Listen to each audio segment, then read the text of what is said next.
Hello, everyone. Excuse me. So, my first video up was about Charlie Kirk's debates and whether they were racist or not.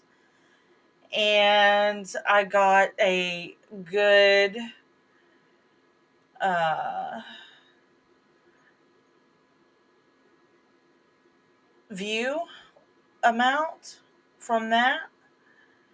And I think I'm going to do it again. We're going to choose one.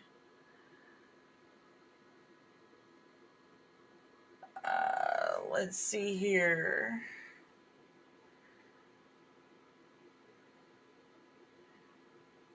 I think I want to choose this one because I've seen part of it. And there was one I have something to say about. And I don't have my headphones on.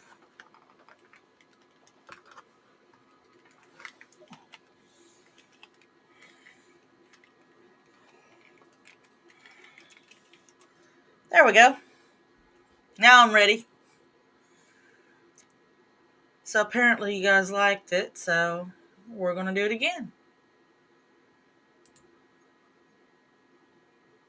We're honored to be partnering with the Alan Jackson Ministries, and today I want to point you to their podcast. It's called Culture and Christianity, other thought-provoking teachings on our Pastor Alan's YouTube channel. There we go. Okay, hello, yes. Hello, my name is Yardo. I have a small YouTube channel. I'm a political commentator as well, much smaller than you are. I just wanted to thank everybody at Turning Point USA, USD for having this debate. And also I would thank the Turning Point USA, San Diego State, because they gave a voice to one of my dear friends who was a victim at the October 7th Nova Music Festival. And his name is Muzai. I really appreciate that you guys did that, and you have my sincere gratitude.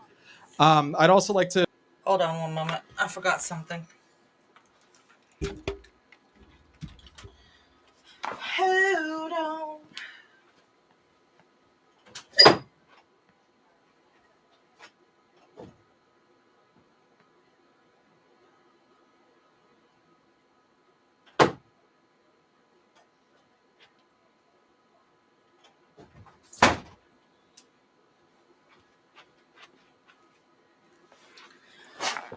Hold on. Y'all don't want to hear me singing. Let me put my hair up. I don't want to use this for my hair, but I'm gonna. If you notice, I bald. I'm losing my hair. Yeah, it's a little hot in here. All these lights. Let's turn some fan on.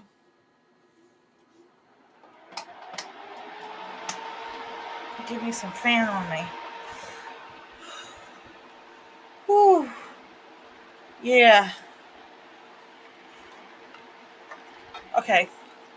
Let's get back to to quickly state that this is a message for the far left first, and then we'll get into what I highly disagree with you about. But I just read Hassan Piker's New York Times article where he claims that he did not stifle free speech in his chat. I do not believe that's true because I was banned multiple times for having a simple disagreement with him. That is one thing on the right that you guys do far better, is not creating echo chambers, and this is a complete amazing thing that you guys are doing right now. And I just want to let you know, right now, Hassan Piker, I will donate $5,000 to Palestine if you debate me. Now, and I 100% mean that, and I will make sure that that is as public as possible. My question for you, Charlie, is I just want to make it clear, I am against affirmative action.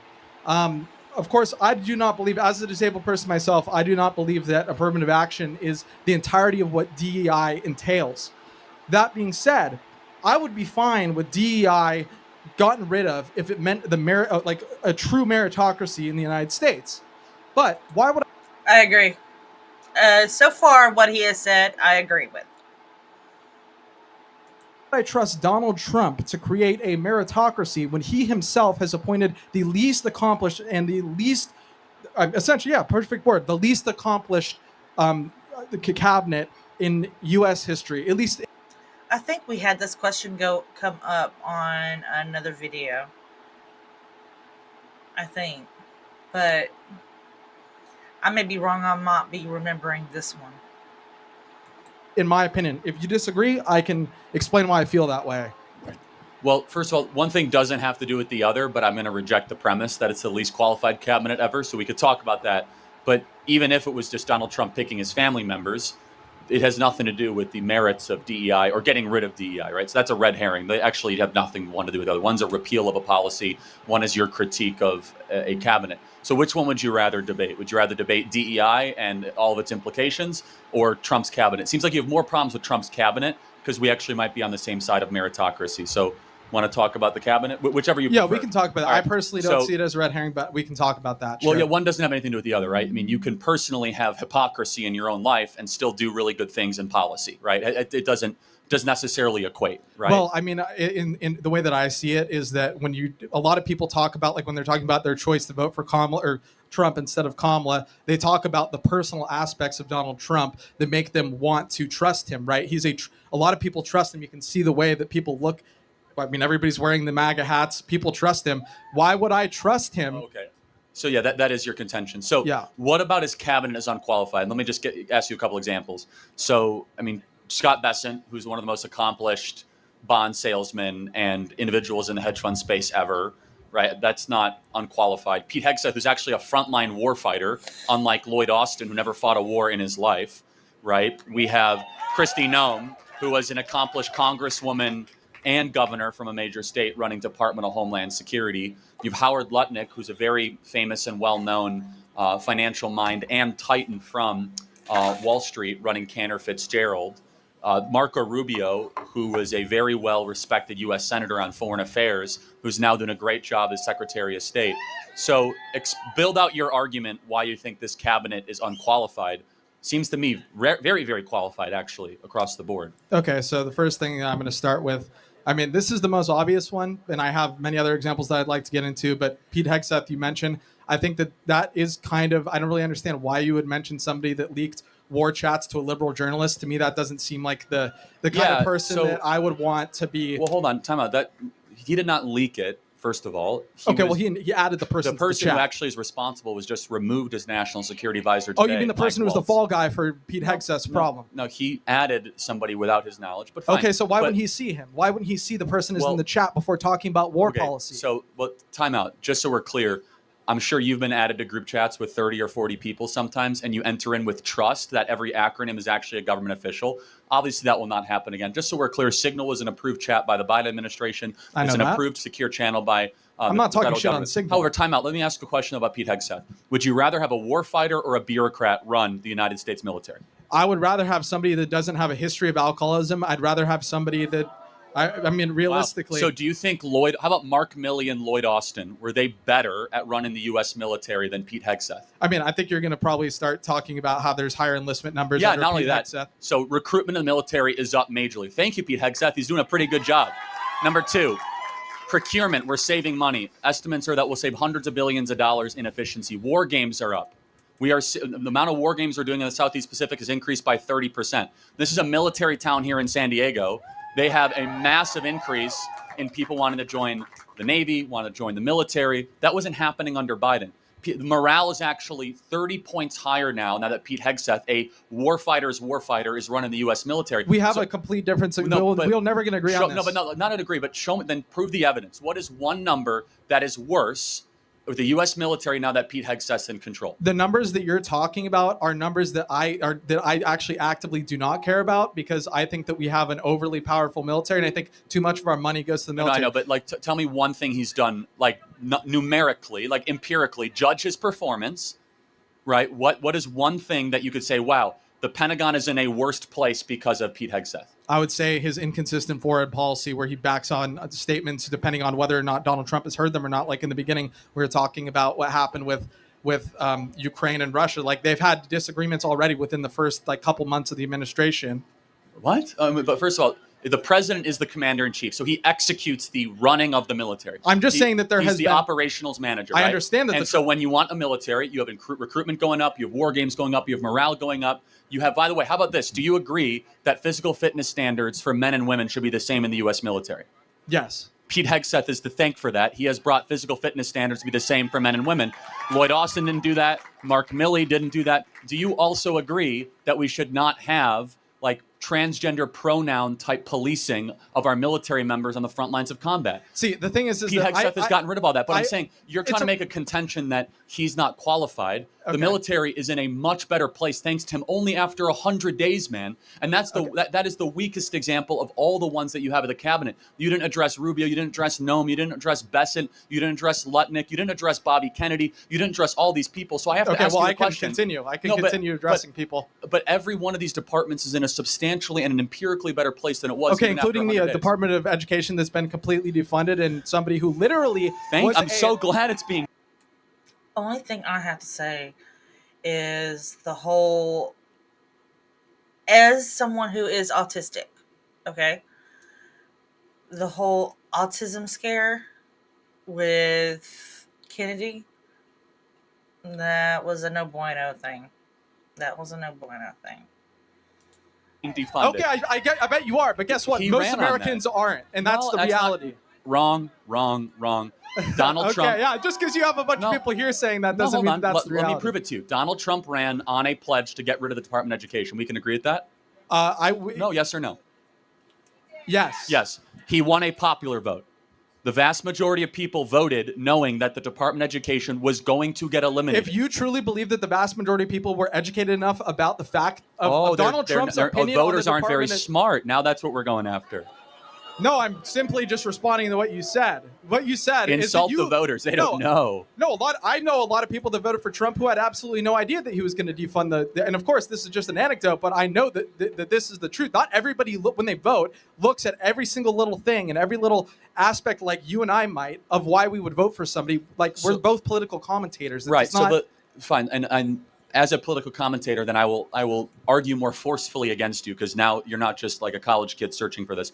Has education in America improved or gotten worse since the Department of Education was formed? It has literally been 3 months. I have absolutely since the Department of Education was formed in the 70s. We now have 50 years of evidence. Has American education gotten better since we've had a Department of Education, or has it gotten worse? I personally don't think that has to do with the Department of Education. Well, when you've spent over $4.5 trillion with one federal department, and we have 30 schools in Chicago where a fifth grader cannot read at grade level. We have 35 schools in Baltimore where kids cannot do math or reading at grade level. We cannot find a single school, not a single school in downtown Detroit, where by the time they graduate high school in the heavily black areas, that they're proficient in reading or math. We are now like 31st in the industrialized world of education. We spend more in education than almost any other country per capita, and yet our results are worse. Maybe it's because we sent all this money to D.C. to overly centralize the way we educate, and the Department of Education has been a complete disaster. And so we can go anywhere you want with this discussion. I'm just going to say one more thing about this and we can move on. And thank you for talking to me for this long. I really appreciate it. But it's all going to administration and bureaucracy, period. I do have a friend that was concerned about the ending of the Department of Education because of her disabled child. But I still can't see any other reason to keep it. You're talking about like people that are coming from poor backgrounds where education in their families is not a part of the way that they're raised. Of course, they're going to be the ones that have a lower. No, that's not correct. I highly doubt it. The competing Catholic schools in the same area that do it for 2/3 less money. Almost all the kids can read by the time they graduate middle school. And where does that money come from? Well, sometimes from charter schools, taxpayers, or from private donors. So take, for example, in downtown Chicago or downtown Philadelphia, the private Catholic school can educate a kid for around $12,000 a year. Philadelphia, it's about $30,000 a year. Pennsylvania? It's $23,000 a year per child goes to each school. $23,000 a year per child in the state of Pennsylvania is going to the schools. How many children are enrolled in school? That's coming from the state. Here, and none of the kids can read. So the local religious schools, they have kids that are less likely to be unruly, less likely to commit crimes. They're more likely to graduate high school and college. They can read and they could do math. And yet the local public school spends Same way with homeschooling. triple what the local Catholic school does, and they can't do any of that stuff. Why? Because a government-run program of education has been a failure in this country, and that's what President Trump is doing by abolishing the Department of Education. Okay, so how, if there's no public, I'm not saying that the public education system is perfect. I'm saying that having, I think the privatization of public things in general is bad, and obviously that's a very. Why would you say that? So I mean that's just. We can go through the list of that, but because getting rid of, for example, DEI, or getting rid of, and again, I'm not super pro DEI. Where did you grow up? I grew up in California. I'll put it that way. I'll try to apply it to yours. Like where? Okay, I grew up in one of the most expensive towns in California.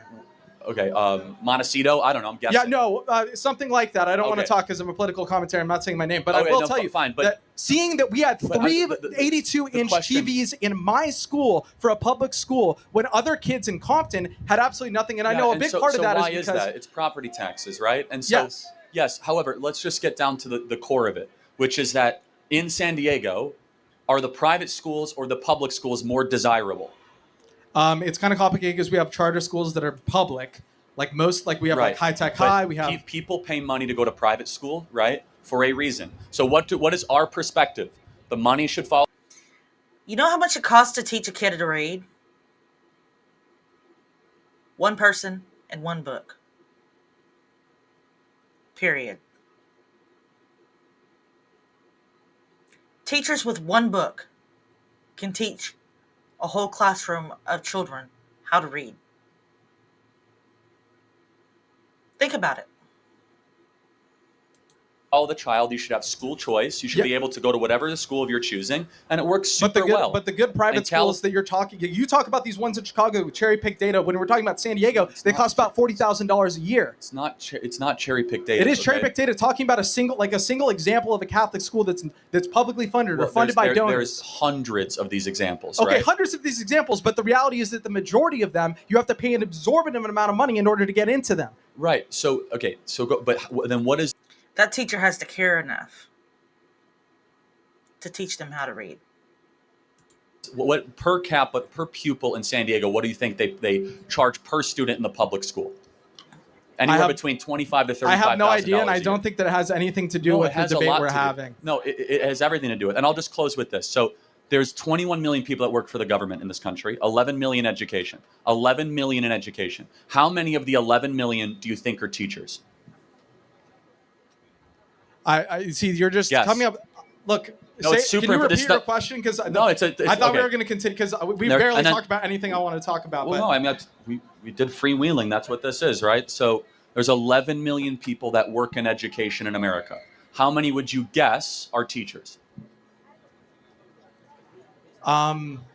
I'm assuming that it's very bloated, and I'm just going to guess that 2 million are teachers. Yeah, it's about 2 to 3. It's like 3.5 to 4 million. So that means that 7 million people that work in education are unnecessary administrators and paper pushers. And why?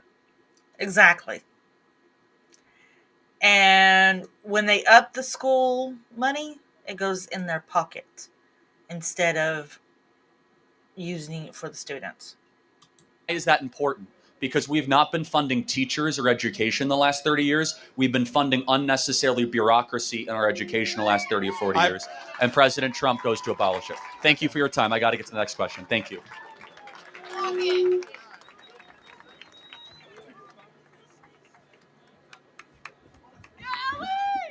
Hello. Hi. My name's Ellie. Overall, just to go into my question, I am conservative. So going into this, I was like, what should I ask you about? I think overall, I was going through different policies, and in general, I agree. Ultimately, I think the topic of my question is how to approach politics in school and in general with this function. I've found that a lot of times when I talk to people who are on the other side of me, they are surprised to find out what I think, and my ideas are not that crazy. It's like when you actually get into the meat of it, it's like, oh, actually, maybe it does make sense. And so I think it's really valuable to start giving these ideas to the world. And so this is one of these options. But I guess my question is this the best way? Because when I hear, like, for example, on Reddit, they're like, don't approach him, don't do this, he's just doing that, he's doing this, he's doing that, he's using all these tactics. And so I wonder if you've considered, not to say that this is a bad way to go about it, but if there's maybe a slightly better way, because I think what you're saying has a lot of value in this world, but it's like in this school specifically, it is thought of as evil and as like not like a valid way to think. That's a UC San Diego problem, not a Charlie Kirk problem, No, right? and it's not, and it's not to say it's a problem of you. No. And I meaning, like, and I read there was some op-ed journalists where they said ignore Charlie, ignore Yeah. him. But what they're saying is that they are not either smart enough or they're not intellectually mature enough to have a discussion with a conservative on any issue. I have literally almost no notes. I have like a couple charts to show you if the topics come up. You guys can use AI. You guys can use Grok. You could do whatever you want. You Yeah. could bring a professor. You could bring 5 of your top libs together. Debate me, right? Yeah. Other side? Okay, Yeah. thank you. And you guys can debate me at any time. I fail to understand why. Well, actually, I know the reason. Speech is not a left-wing value. And they do not believe in freedom of speech. They believe in totalitarian control. There are exceptions to that. So if they have a problem, I think this is one of the best ways, not the best way. I literally could not be more open to disagreement. I say if you disagree, you go to the front of the line. Yeah. And I mean, how often do you as conservatives get a chance to challenge liberals on campus, right? And being welcomed ever? Oh, absolutely, almost never. Definitely Because not in speech class. is not a left-wing value. No, but to say that, I mean, with all of that being said, it is very true. But ultimately, what happens here is I see a lot of, like, the ideas just being like bubbled against. And so, like, when I talk to my friends, their ideas aren't changed from these conversations. And so I wonder if there's just You would be surprised. I'm sorry to interrupt. What happens here gets seen hundreds of millions of times on social absolutely, media. yes. The crowds are growing. And so, look, some people are going to remain closed-minded. They're not going to, have their horizons open. But that's on them, right? They have to actually want to pursue the truth and not just have their own worldview confirmed. And then I guess that's where I disagree, because I think fundamentally there is truth within anything. And I believe that maybe I would ask you, like, to see that, like, you have a big role in this. You have a big fan base and a big media base that you are making incredible change. And to take it just one step further would be really trying to push the narrative against this being like a place where people are just like debating. It's more than that. What would you like to see? I guess maybe it's more of a question. I guess, I don't know, moving forward, like trying to maybe to see that, like, instead of using these really fast tactics and to really like try to bring it down, not to say someone is, not to say that they're, no. I disagree with all that. That's fine. Yeah. I mean, you're thinking way too much about libs on Reddit. I care about normal people, so. No, yeah. but I mean, you did bring up Reddit. I'm sorry. You're like. No, I guess that's true. No, and I guess so maybe these people are not well socially adjusted, right? I talk to the 90% of the American people that actually want to make something in their life and have kids and. No, and I couldn't agree more with that, like, stance. I guess maybe stepping away from Reddit. And that's why I'm here. To me, the people on this campus, this is a school I go to, and almost everyone I'm surrounded with has a completely different view from me. And Not everybody. No, and this is like, but this, like, the people here, to find them, it feels like you're like sifting through a needle in a haystack. You want a hat? Sure. All right. Thank you very much. Thank you. Thank you. Next question. Disagreements, come to the front of the line. Yes.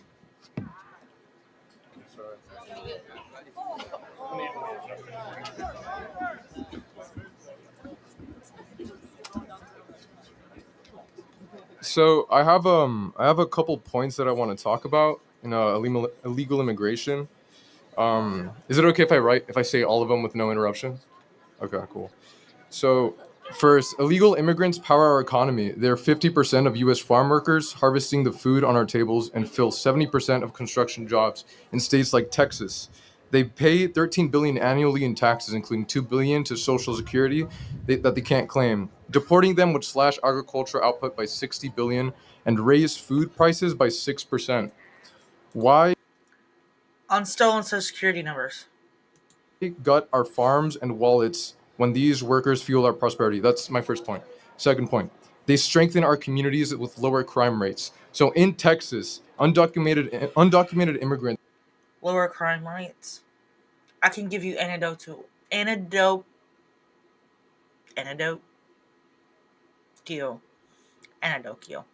I'll get it out right.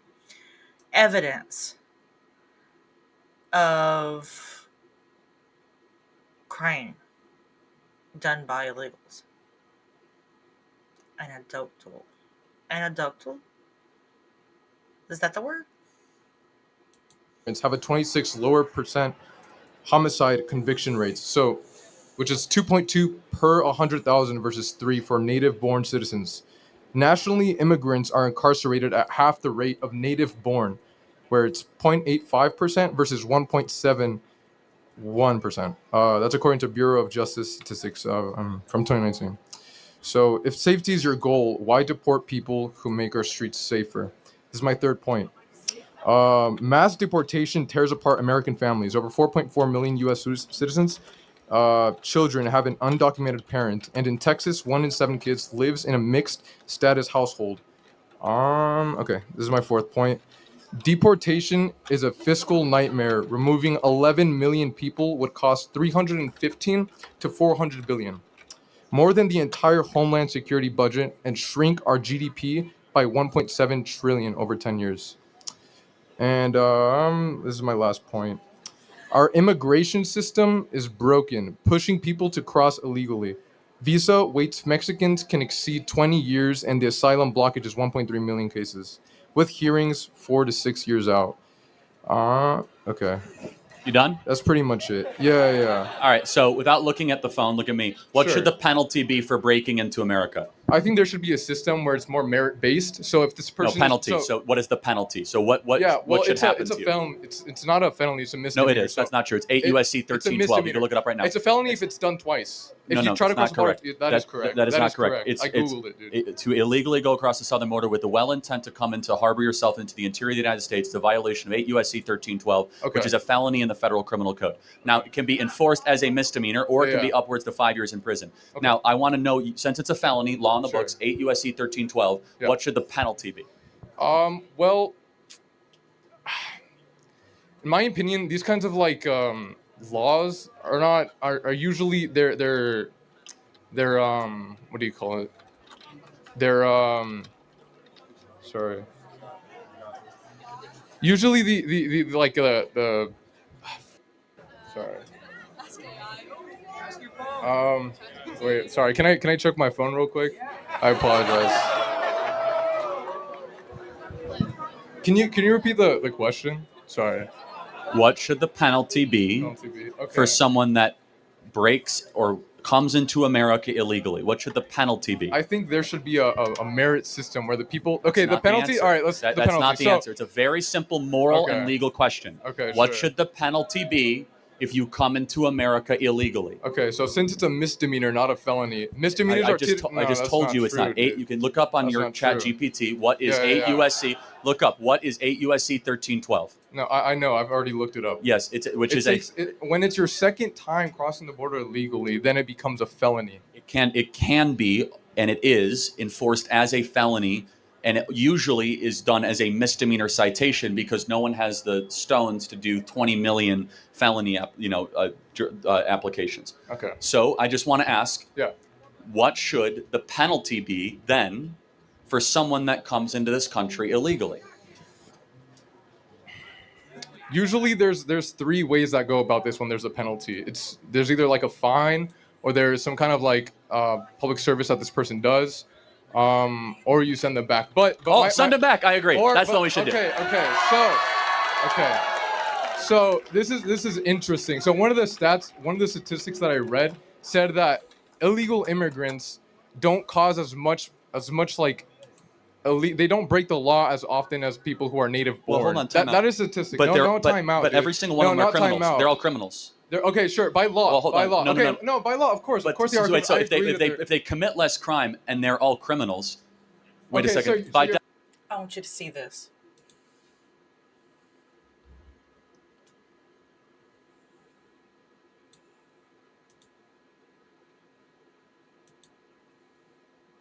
Local child killed by drill bit.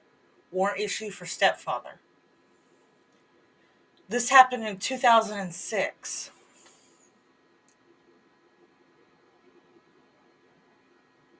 A 9-year-old child has died from injuries from a drill bit, and a warrant has been issued for his stepfather. Officers say last Monday, Francio Garcia tossed a drill bit to his stepson, 9-year-old Ruben Mata.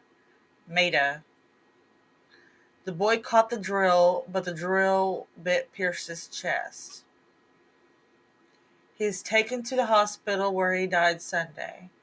Federico is wanted on charges of aggravated assault, but since the death of the boy, police say those charges are under review.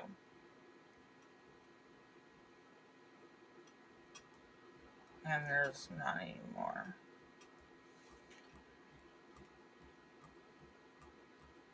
I knew this family. Garcia was illegal. And he got this young boy's mother hooked on cocaine.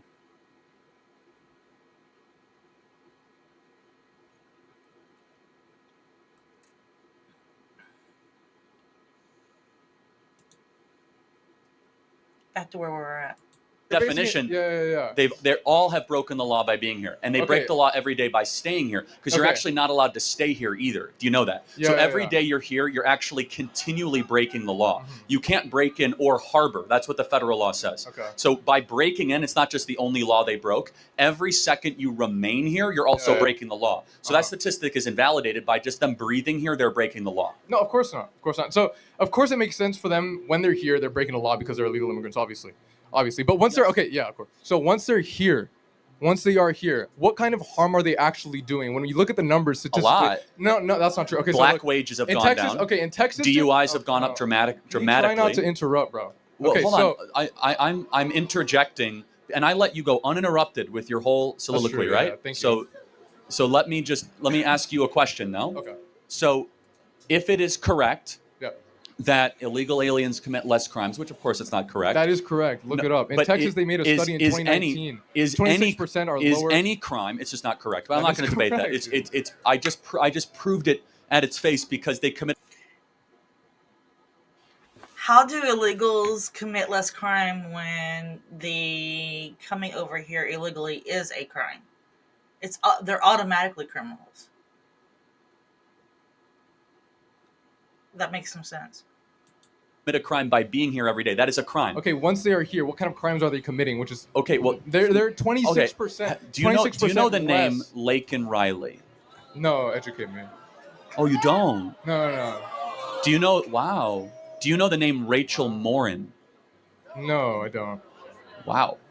Wait, educate Okay. me. What So kind of... Laken Riley was a girl at the University of Georgia. Okay. There was a peeping Tommy, a legal alien that was deported 5 times prior, and Biden kept on letting him back in. He hunted her down, raped her, sodomized her, and murdered her on a hiking trail, University of Georgia. Okay, so Rachel, one person doesn't represent hold all on a illegal second. immigrants. Every person who is killed by an illegal alien is one that should not happen. Every single one. Of course, and also the ones that are native born. Everyone. As And well so as that's the the ones who are point. native born. Is that it's not a matter of the people who are rate. native born. The rate, even if I accept your premise, which is incorrect, the rate is irrelevant. The number is what's relevant. There should be 0 illegal aliens. There should be 0 Americans being killed by illegals. So, okay. Not to mention there's 6 other problems with the illegal aliens. They steal Social Security numbers. They depress wages. They are heavily involved. true. By the way, not to mention, a lot of people that cross on the southern border are also smuggling girls, weapons, and drugs alongside the southern border when they come. It's the largest slavery operation. Already, I have mentioned that how they are coming over, crossing the border, and everything else like that is through connection with paying their connections with the drug cartels. and then they come over here and they have to work for them as slave labor, even children. In American history that many illegal aliens helped make possible on the southern border. And I guess the final question I'll have is, should a government serve its citizens first and foremost? Yeah, of course. Well, okay, there's been many people who are like very political leaders who have said that this place is built off of immigrants. Oh, is it? Wait, hold on. Let's think about that. Sure. First of all, it's legal, not illegal. But was America founded by immigrants or settlers? Settlers. That's not an immigrant.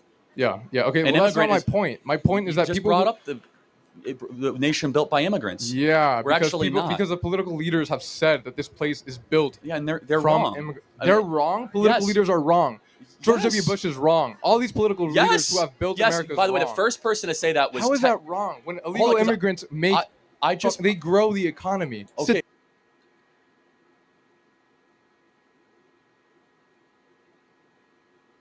This kid doesn't understand how political leaders can be wrong.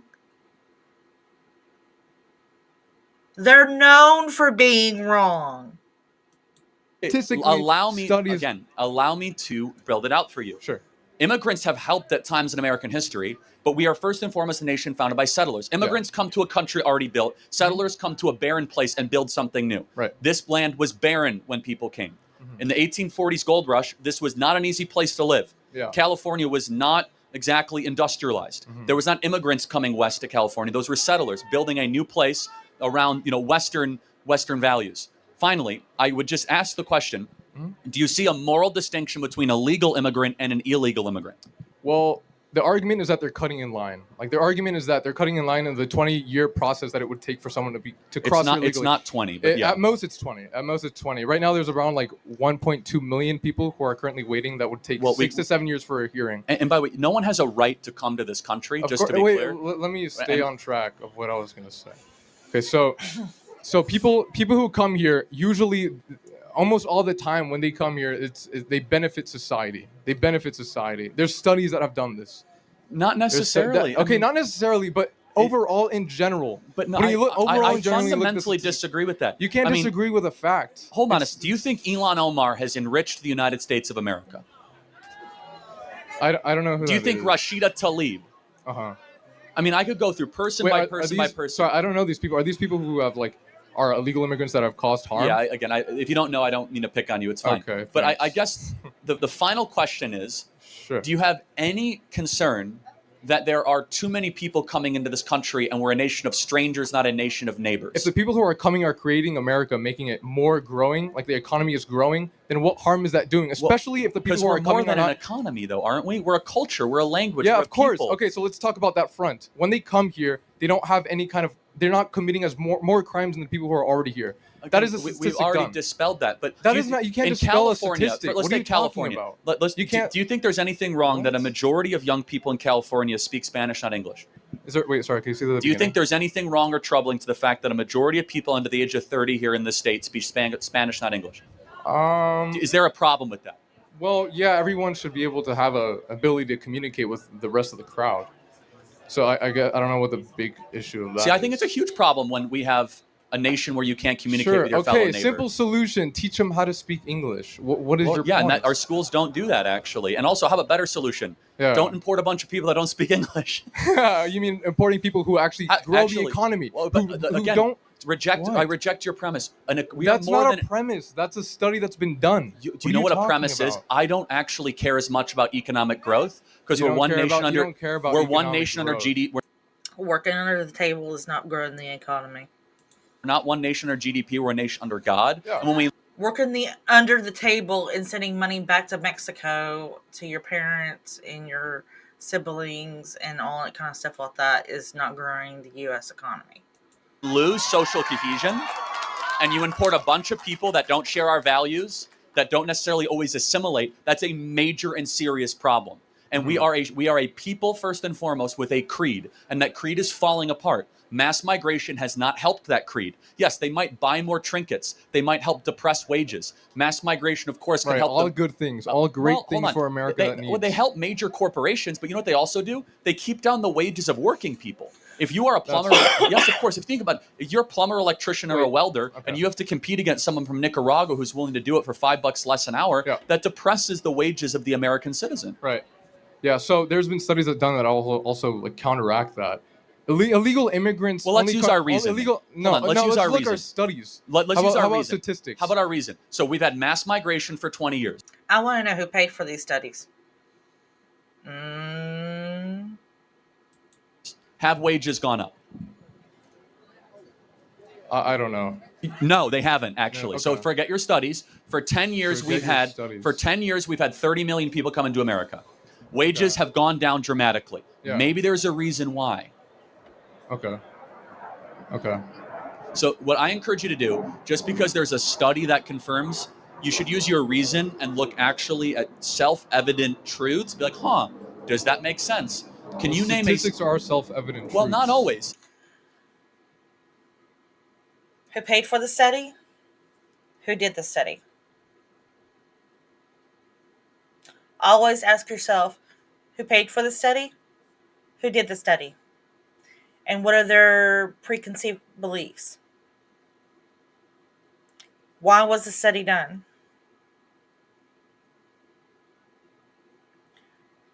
What are the evidences did they find in the study? What's the statistical evidence?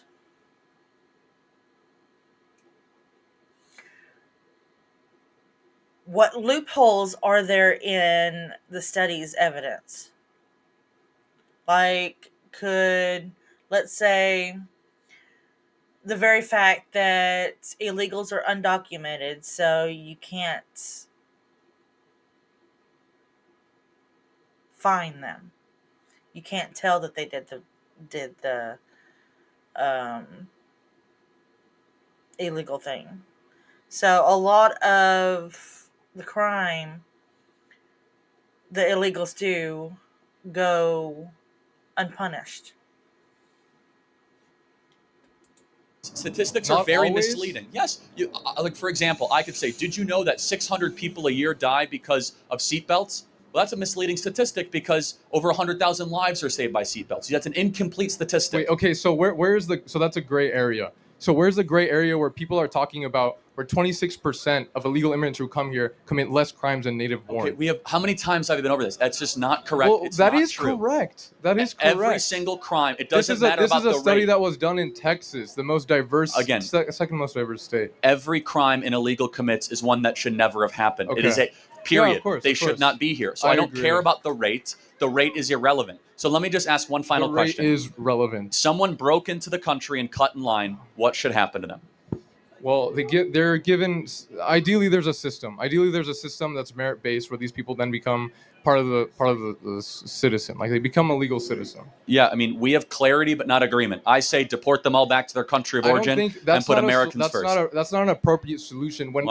Well, the American people voted for it, and it is appropriate. It isn't appropriate because most of the people that do come here illegally contribute positively to society. Dude. Statistically, everything backs this. You're not listening to anything I'm saying, and that's fine. They take jobs from Americans. They depress wages. They steal Social Security numbers. They commit a crime every single day that they're here. They flood our public schools. They flood our social services. They flood our hospitals. They are a burden on the taxpayer. They should go back and make their own country great again and apply and become a legal immigrant if they want to live here. Thank you very much. Thank you. I agree. Next question, yeah. Hi. Wow, that's aggressive. All right. Okay, jeez. Perfect. Get that guy a Valium or something. Xanax. You good? good. All right. Good morning. So I am conservative, but there is one thing that I did want to debate you on. So you say that college is a scam and that so many students go hundreds of thousands in debt and useless degrees. I completely agree with that. My question is, why is it on the institutions and colleges and not on the students? Since we as conservatives always focus on personal responsibility. When a quick That's a Google great search question. Yeah, would- it should also be on the students as well. All right. Is there any thing about the universities and the universities should be doing then, since it is a capitalist society and they are trying to get profits? Yeah, I think that, I mean, I don't know what the endowment is here, but I think that the endowment should be used to help repay kids' student loans that they scammed. I think the fact that Harvard is sitting on $55 billion, I think that we should take the endowment money from places like Harvard, Princeton, and Yale and help kids pay off their student loans because they've been so severely scammed by the system. And what can students do? I mean, there's Google, there's tons of things that I think personal responsibility is a huge issue that a lot of students that I know are blaming it on the universities when they pick degrees that don't have much money or job opportunity or things like that. What should students be doing? Say that again? Sorry. What should students be doing since it is a personal responsibility? And a lot of students are blaming the universities and colleges for tricking them when a quick Google search would suffice. Yeah, it's hard to say. I mean, again, that's why I don't think as many people should be going to college. Yeah, And I so, agree with that. yeah. All right, thank you. I'll sign your hat. Thank you. Yep. All right, disagreements, you guys can come up. Yep.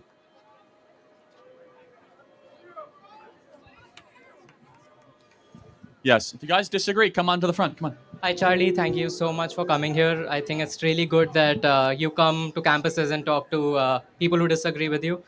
I also think it's like a testament, like you've like gotten a really big following, and it's a testament to the fact that capitalism works and merit-based societies work, that we can actually grow our influence. And yeah, so I agree with you with a lot of things, but I do disagree with you with like two or three particular points. And I hope to like go touch on all of them. Firstly, it's about morality and the fact that your claim that objective morality exists. I disagree with that. I think morality is relative for everyone or subjective, and it kind of like grows as with the culture, and as the culture I agree with that. I agree that morality tends to go with the culture. changes. So yeah, what are your thoughts about that, and how do you justify objective morality? Do you believe in absolute truth? What do you mean by absolute truth? Absolute truth, like that there is truth absolute for all people. Yes, You do. Okay, that's objective morality. that's objective facts. I won't say that's morality. Okay, so do I have permission to ask you a provocative question? Sure. Was I know what you're gonna ask. okay, fine. I mean, was Hitler objectively wrong? No. So I do. So What was the Holocaust objectively evil? I do. I want to like make a distinction between like my personal views that I do feel that it is wrong, but I can't say that it is like objectively wrong because I don't believe that objective morality exists. Like, can I ask you like why do you think objective morality exists, and how do you like ground that objective morality in? Well, first, of course, we believe that the Lord of the heavens and the earth gave us that objective reality through revelation. Okay. But secondly, we believe it's written on the heart of every human. You know, in Nuremberg, it's very interesting. When they did the Nuremberg trials and the Nazis, I don't think it's written on the heart of every human. If it was, we wouldn't have murderers and thieves and all that kind of stuff like that. Just saying. basically said, well, in our country it was right, therefore it's right. Do you know that in Nuremberg they rejected that? They said, no, every human being knows that killing 6 million, babies and kids is wrong. And so do you think there's anything built into us of a moral compass that prevents us from doing evil and we have to try to stifle it? I think there are moral intuitions that everyone has, but again, like those moral intuitions can differ from person to person, right? Like I might say that, like I don't know, like doing something is wrong, but like someone else might say, oh, it's fine in this situation. So like, how do you distinguish? Like, so Even religion doesn't change people. Like, I mean, don't get me wrong, religion does change people. But I mean, some people are just inherently got something wrong with them. it's obviously subjective, right? Like everyone might have their own opinions on what is right and what is wrong. So how do you Yeah. how do you make a framework that says that, like, these are the rules of what is right and what is wrong, and like how do you ground The that? more important question is, do you believe in God? Which I guess you do not. I'm agnostic. Like, Yeah. Okay. So yeah, yeah, that's where. Okay. So if you don't believe in this, actually, what's your name? Sorry. Abhinav. Yeah. Well, you're making a great argument, and your argument is totally correct, which is that if you don't believe in God, then you cannot say that the Holocaust was wrong. In order to believe that, in order to believe something is objectively wrong, you must believe in God. Because if you believe in God, then you believe that there's a transcendent moral order that is over all of us. And you're proving that point, and it's not even a criticism. You are being consistent. Okay. And to your point, which Like, let's say, let's take a Christian or anybody. I'm just picking on Christians right now, for example. Let's say somebody's gone to church all their life and all of a sudden they steal.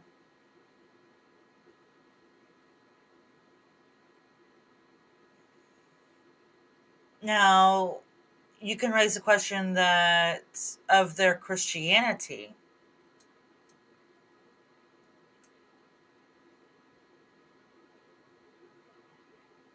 but these people acted publicly like the biggest Christians you can find.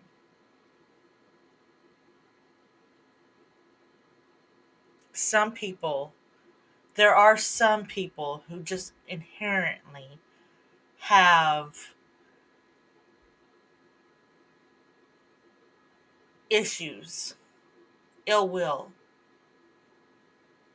on the inside, is what I'm saying.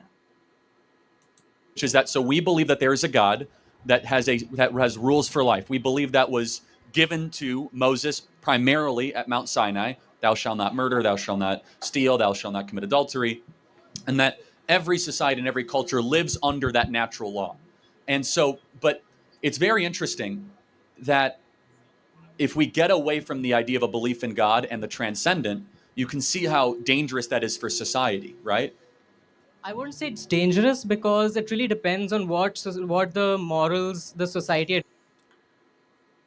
I would say that almost every um,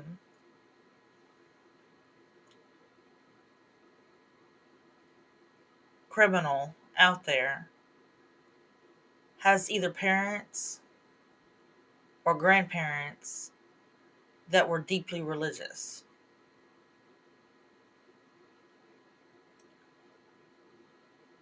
And those ethics were instilled in them. But they didn't take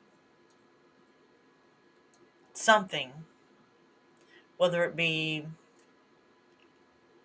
the need for a father figure or money, drugs, something triggered them into a life of crime. Adopts and like what their constitution is, what their values are. I don't know why that needs to be grounded in a religion. Well, so let me ask. Okay, so would you say that murder is bad? Yes. I would say that. By Yeah. what standard do you measure bad? I would say that like it's based on the my environment, how I was raised, like what my cultural beliefs are, like how everyone else morality has influenced my morality. So it's like I believe that like for example, like I think you brought this up in some other debate that like some tribes might are okay with child sacrifice or Yep. cannibalism or things like that, right? So for them that is okay, for me it's not, right? It really depends on what society we grow up in, I think. And that brings to the question whether it's universal. Is child sacrifice universally not accepted? No, it's not. Yeah. So child sacrifice is not something you think that is objectively wrong. I'm just trying to understand how do I Let's pay ground attention up here, objective. guys. Let's. Thanks. How do we ground what is objective? And also, you brought up a point that like if you do believe in God, then we do have objective It's subjective. It's not objective. It's subjective. And he makes his point. morality, right? And you obviously believe in Christianity, but my point is like if, for example, a different religion has different morals, how do you determine which one is objective? Because both will think that it's objective, right? So how do you make that determination? It's a great question. Well, first you have to look at. Sorry, there's just a side show going on here. You have to look at the proof and the fruit of which that moral system has delivered. Okay. And so, are you from India? I don't mean Yeah, to. yeah. Okay. I'm from Delhi. Do you? And I can I ask you a provocative question? I don't mean to offend you by any way, but Sure. do you think that the moral system of India or the moral system of America, which is better? What do you mean by moral system? Like, can Caste you give me system. some? Yeah, I disagree with the caste system. Got it. So you disagree with it, but is there something objectively evil and wrong with saying that 200 million people are permanently in poverty? Again, I want to ask you like how do we ground objectivity? Like what, like for example, like for scientific theories, like we can like conduct experiments and say okay, it's objectively true. But like for morality, like it depends person to, like for example, people living in India at that time, for them it might have been okay, right? So like how do we ground the objectivity? Like You have yeah. you have to believe in God. You have to Okay. believe in a power, more specifically a monotheistic one. Okay, why is that? Well, because if you have many gods, polytheism, you have many moralities. Mm-hmm. And if one God, one morality. So that's why ethical monotheism founded America. And so, of course, it's a faith claim in some ways, but we can use science also to get us pretty close to believing in God, from space, time, and matter, from the teleological argument for God, for how all the fine tuning of our universe exists. But then, in order, once you believe in a God, then you can then say there's an objective morality. If you don't believe in God, your position is correct. It's But all just context. I do disagree with one thing that like because there are multiple religions, right? Multiple monotheistic religions. So how do you determine which monotheistic religion is true? So, well, why is mine true? Because Yeah, because the resurrection is the most documented, followed, and proven fact of history. Of all the different things, is that the resurrection of Jesus Christ is by far the most compelling event in human history besides the creation of the world. Is that we know Jesus existed, we know that he was killed, we have extra biblical sources that prove it, from Josephus, from the Talmud to the historians of the day. And there are so many facts surrounding the resurrection that cannot be explained other than that Jesus actually rose from the dead.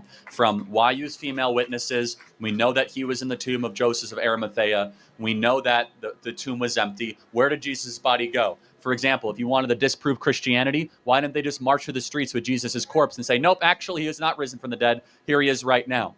From all these different elements, we stake all of our chips as Christians into the resurrection of Jesus Christ, amongst many other things, that the Bible is materially true every time that we do an archaeological discovery in the Middle East. The more that we discover, the more that we search in the Middle East, the more we find out that the Bible is true. Okay, so your belief is basically based on the truth value of Christianity, basically, right? And like the fact that like you believe that your religion is true, and therefore that's where you derive your morality from, right? Partially, yes, Okay. but even before that, you don't have to believe in the resurrection to believe in God. Okay. You can believe in God and not believe in the resurrection. So but if you I- asked me why I believe in Uh-huh. Christianity. So, for example, there are a lot of arguments. For example, the cosmological argument or teleological argument that you mentioned, which do not really do not refer to like a particular god, right? It just refers to God in general. Correct. So, And- how do you derive morality from just the existence of God without associating it with a particular religion? Yeah, so that's a great question. So you can use reason that if there is a God, then God would want us to live a certain way. And which way is best, which way is most efficacious. This is not my argument for it, but this would be a more deistic morality Okay. that some of the founding fathers had, that if there is a God, well then he probably wouldn't want us to screw up this place too much. He wouldn't want us to hurt each other, right? You can use your reason to get to that. Does that make sense? Yeah. And it's not a perfect fit. The Christian answer is a far better one, right? And a lot of what we consider to be correct moral thinking is rooted from a belief in objective morality. That's fine, but like then you would have to contend with things like the problem of evil, right? Because that would be like a problem, right? Because like for example, the Christian theistic, like the God is like all good, right? But Yes, but sorry to interrupt, but atheists have a problem of evil too. uh-huh. Do you know what the problem of evil What is is for the that? atheists? They can't tell us what evil is. That is Right? true. Yeah. That is true. Yeah. So we have a problem of evil, which is to explain evil. We struggle with that. Atheists have a problem with evil, which is they can't tell us what is evil or good. But that's because they don't believe in objective moral. Exactly. So, but that's a bigger problem. So they can't even use the problem of evil against us because by what definition do they consider something evil? They can use a problem with suffering Yeah. because suffering is objectively measured, right? Pain or struggle. So yeah, I mean, look, the problem of evil. I don't have a great. I'm not going to like give an answer that no one's ever given. Evil, actually, you could argue, is an absence of a good thing. Evil itself does not necessarily exist. It's just the absence of good, the same way that dark is the absence of life. But look, we as Christians, we have a couple things that are very hard to answer, right? Problem of evil and like why kids die. I mean, amongst many other things, right? Atheists have to explain everything else. They have to explain why we're here, how the earth was created, love, mercy, justice, forgiveness, everlasting life. And so we do have an answer in the Christian faith that God uses all things for good for those who loves him. God works in mysterious ways is the old thing that we say. But also we also believe in original sin. But all of that actually appeals that there is a transcendent good. Uh-huh. Evil itself does not disprove God. It might question what you think of God and the nature of God, but itself does not necessarily disprove it. Okay, thank you. I did have like one more point. Yeah, and then we'll get to the next question. Very good though. Yeah. Very quickly, like you mentioned that like we like the I do have some things to say about that, but it's not for here. previous person also talked about, you believe that like university is a scam, right? I just wanted to like ask you specifically, like what aspects do you think are a scam? Like do you think all majors are a scam, all universities are Not a scam? necessarily, but I mean, half the kids in this audience, if they get a job, they'll end up getting a job that does not require a college degree. So and I mean, you think about that. I mean, by the way, the national graduation rate's only 59%. 41% of people that enter college do not graduate. So I do agree with you that the tuition part of it can like nowadays, like on the internet you can find almost any information. Yep. I do believe that like the utility of universities is the networking that you can do with peers, as well as like industry professionals, and also the resources that universities provide, especially for the STEM subjects. And I wanted to ask you, like, since you really quick, yeah, I would last question. Last question. I wanted to ask you, like, since you did not like go to university and like you built this entire big organization yourself, how did you tackle those networking challenges, and like how did you like step by step build up to this? Phenomenal question. You find somebody you want to go meet and you go find them. You don't need to go to college to meet important people. You literally can be like, okay, what do I want to do? Who's the best person in my local area? Find out what charities are involved. Call their office. Show up at their office. You'd be amazed at how many people are willing to work with you and meet you, but you don't need to necessarily go to college to be able to do that networking opportunity. Thank you so much. Very good. Do you want a hat? Okay, thank you. Excellent questions. Very thoughtful, my friend. Thank you. That's how it should be. Give it up for him. That was really good, everybody. Yes, very.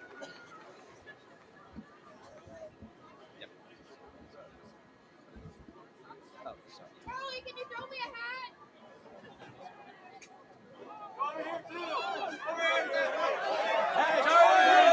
All right, next question. All right.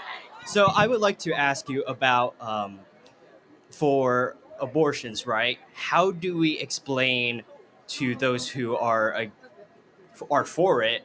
How do we explain that even I don't know if you believe this or not, but in terms of like a rape or unintentional or really unconsented pregnancies, can we say that we should still be anti-abortion in that scenario? Yes. What's your grounds for that, and how would I explain it to someone else? Sure, it's a good question. Let's say I have two ultrasounds here. Mhm. One is an ultrasound of a baby from a loving marriage. The other one is a baby conceived in rape. Which one is which? We can't exactly tell. So they're both human beings. Right. They both deserve human rights. Okay. But then what is if someone pushes back against with the idea? Do I? Closer, yeah. Oh. What is if someone? I agree. And I've said this before. However, under one condition. They aren't suicidal. Because I'd rather see one life gone than two lives gone.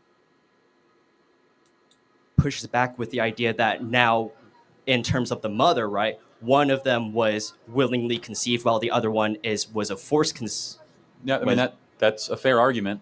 The question then should be, when, if ever, in your moral universe, is it okay to do something evil after an evil act to try to make that evil act correct? But how about for in terms of what if we're in the position of the mother and she is, I don't want to take the risk of illness, death, or whatever to have this child. Sure. So it's a little bit of a false choice because they're acting as if the termination of the pregnancy will have no consequences or costs. A lot of women that get abortions have regret. Women die when they get abortions. They have a lot of their health issues. It's not just like getting a haircut. So it's a little bit of a false choice. But we come after it from a very basic moral argument. There are two lives involved. There's a little life and a grown life. And no one has the right to eliminate a human life in utero, period. So then at that point, now we're forcing someone to do something that they never consented to, never wanted to do. How isn't this violating their human autonomy? Well, again, but eliminating the human being would also violate the baby's autonomy too, wouldn't it? Well, then we would have to ask, right? Maybe in future years, we will have the technology to be able to extract a fetus and grow a fetus outside of the uterus. But given our state of medicine right now, we do not have that. Sure. I mean, but again, no one is delighting or rejoicing in these circumstances. I mean, it's a terrible situation. I want to reiterate that. But you have a unspeakably difficult choice that is very morally, clear though, which is that you don't eliminate a human being because an awful action happened. Are you saying that as someone who can get, well, I guess my pushback against that would be then if we say that it's entirely wrong, right? We are, I guess, we're sacrificing someone's choice for someone's life, which is admirable, but it's also morally correct. You don't get to murder someone smaller than you if it makes your life difficult. But then we can't exactly see the fetus does not have autonomy. It cannot exist outside of the uterus quite yet. Human dignity does not correlate with dependency. So dignity and dependency are not two things corrected. You have human dignity because you're a human being, not because how. Think of it this way.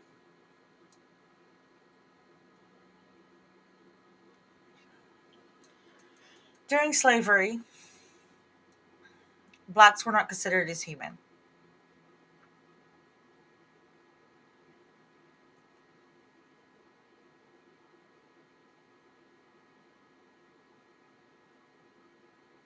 Should they have had the right to kill a slave?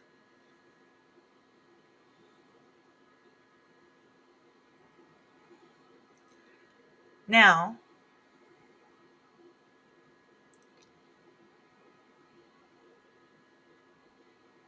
during pregnancy of someone who is pro-choice,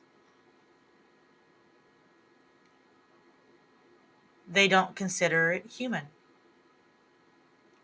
Should they have had the right to end the pregnancy just because they're pro-choice?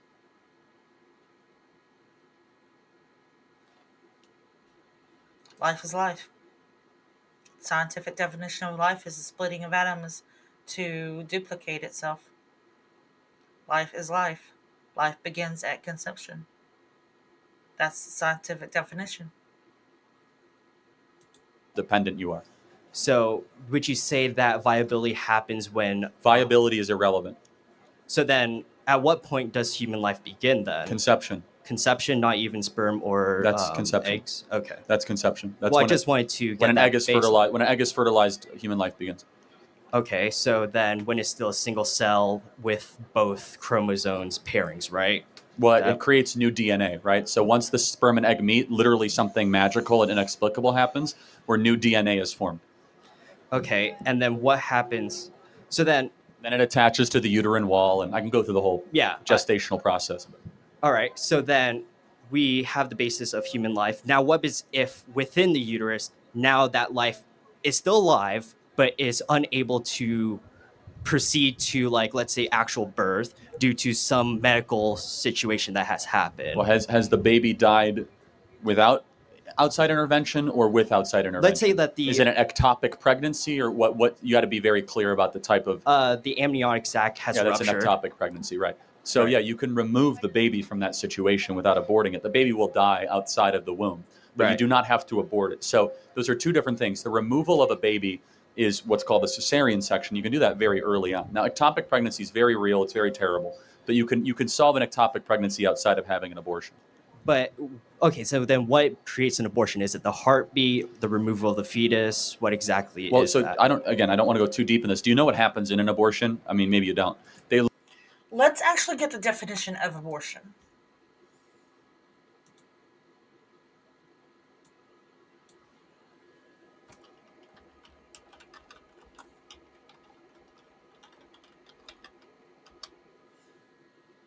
The deliberate termination of a human pregnancy, most often performed during the first 28 weeks of pregnancy. An object or undertaking regarded by a speaker as unpleasant or badly made or carried out. In medicine, the expulsion of a fetus from the uterus by natural causes before it is able to survive independently.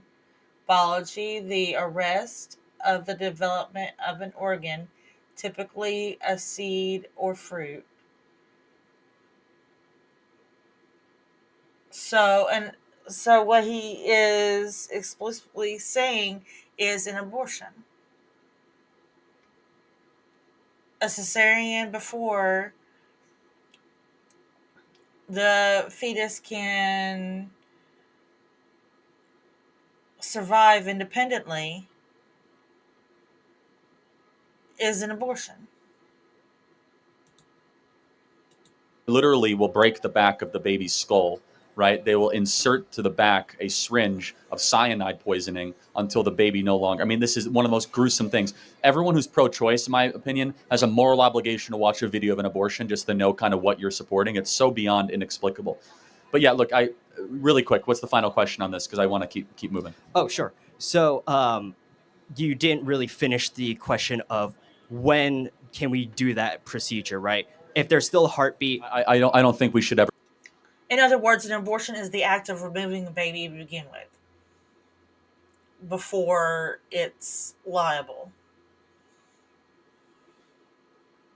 Do that procedure. What happens if, like, now the mother's life is going to die in like the Well, next it depe- 15 it depe- minutes, but the baby is still having a heartbeat? What do we do It at that depends point? on, again, I don't want to speak to every specific. Some OBGYNs say abortion is never medically necessary. I'm not a professional enough to say that. But it depends how far advanced the woman is. If she's past 22 weeks, have a cesarean section. Try to have the baby live in NICU. So there are situations where abortions are okay, right? Well, no, I'm not even saying okay. Again, I don't know enough about some OBGYNs that they can defend their statement here. They will say abortion is never medically necessary. I'll allow them to defend that.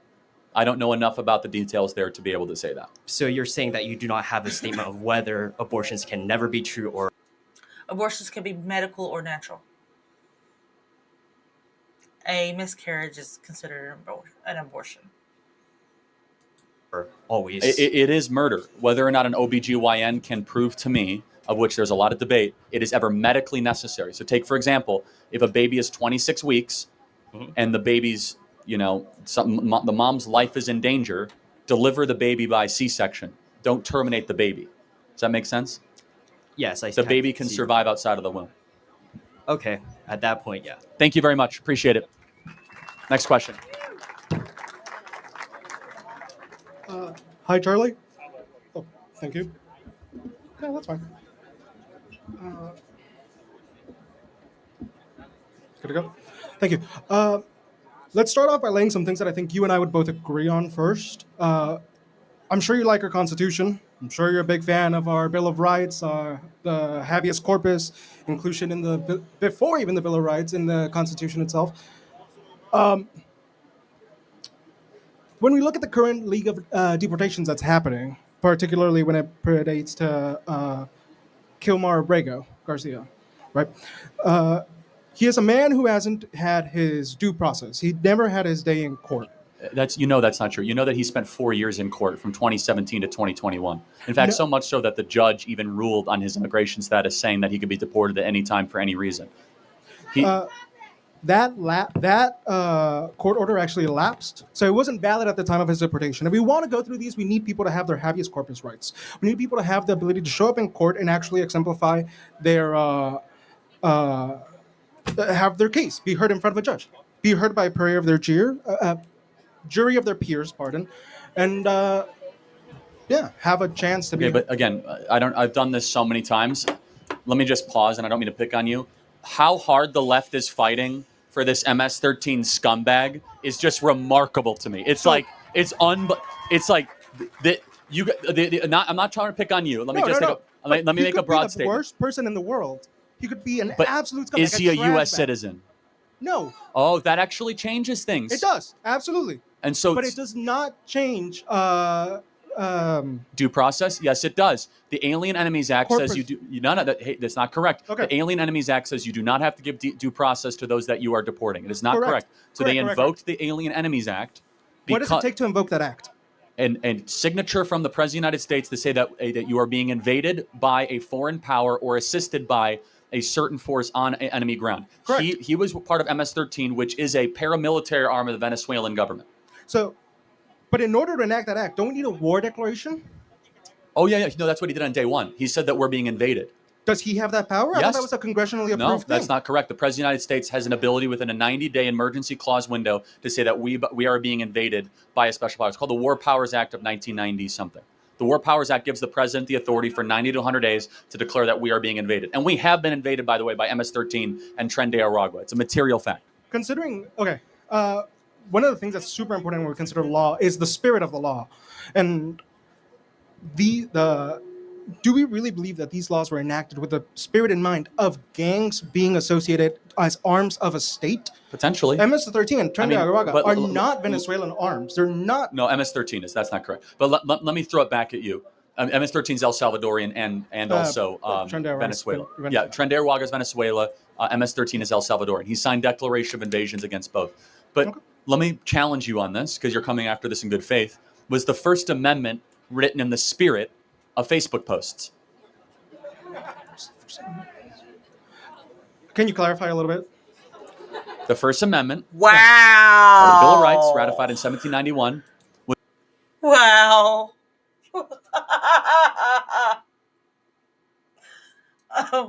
oh Lord. When does this dude think that Facebook was even invented? Was it written in the spirit that it shall apply to tweets? Not to private corporations. Well, no. Meaning, like, do your free speech rights apply also to the internet? So it applies to public squares. The question that we're having now is Facebook a public square? Are Twitter public squares? It's a separate issue. The issue is that we would all agree that you have a First Amendment right to express yourself, and the government can't throw you in prison regardless of where you have it. Whether you write a newspaper op-ed or whether you do a Facebook post, right? You have a First Amendment right to do that. The point being is you say, well, the spirit of the law in 1798, it doesn't matter if a law is old. It matters what moral claim is the law trying to make, because times sort of change, but people do not. Human nature goes unchanged. And so the point being is the Alien Enemies Act has been invoked 4 times in our nation's history: War of 1812, Civil War, World War I, World War II. And I believe totally appropriately invoked here. It's been enjoined by the Supreme Court right now, so we'll find out its future. But when you have 15 million people come into your country in a span of 4 years, that is definitionally an invasion.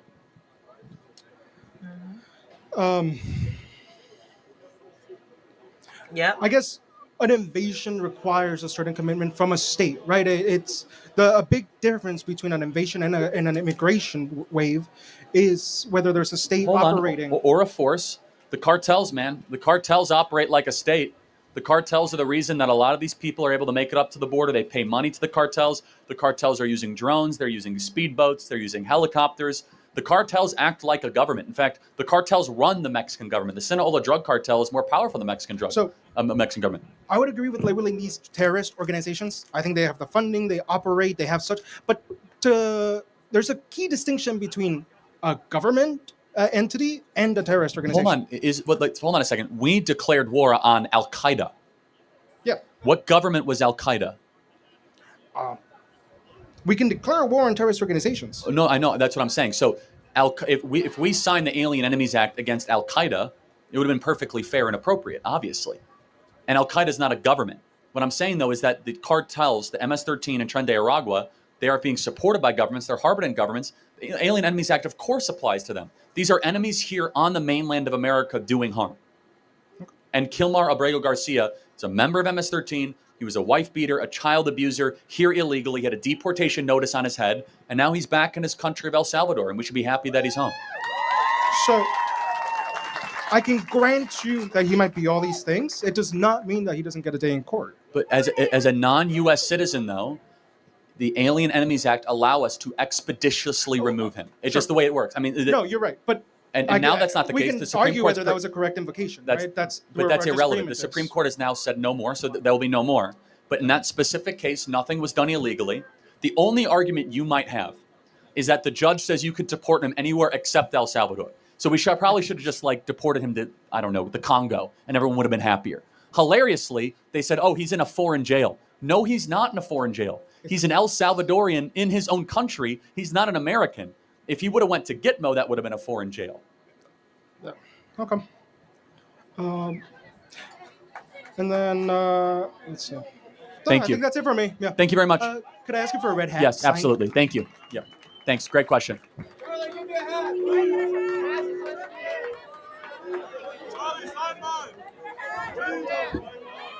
Charlie!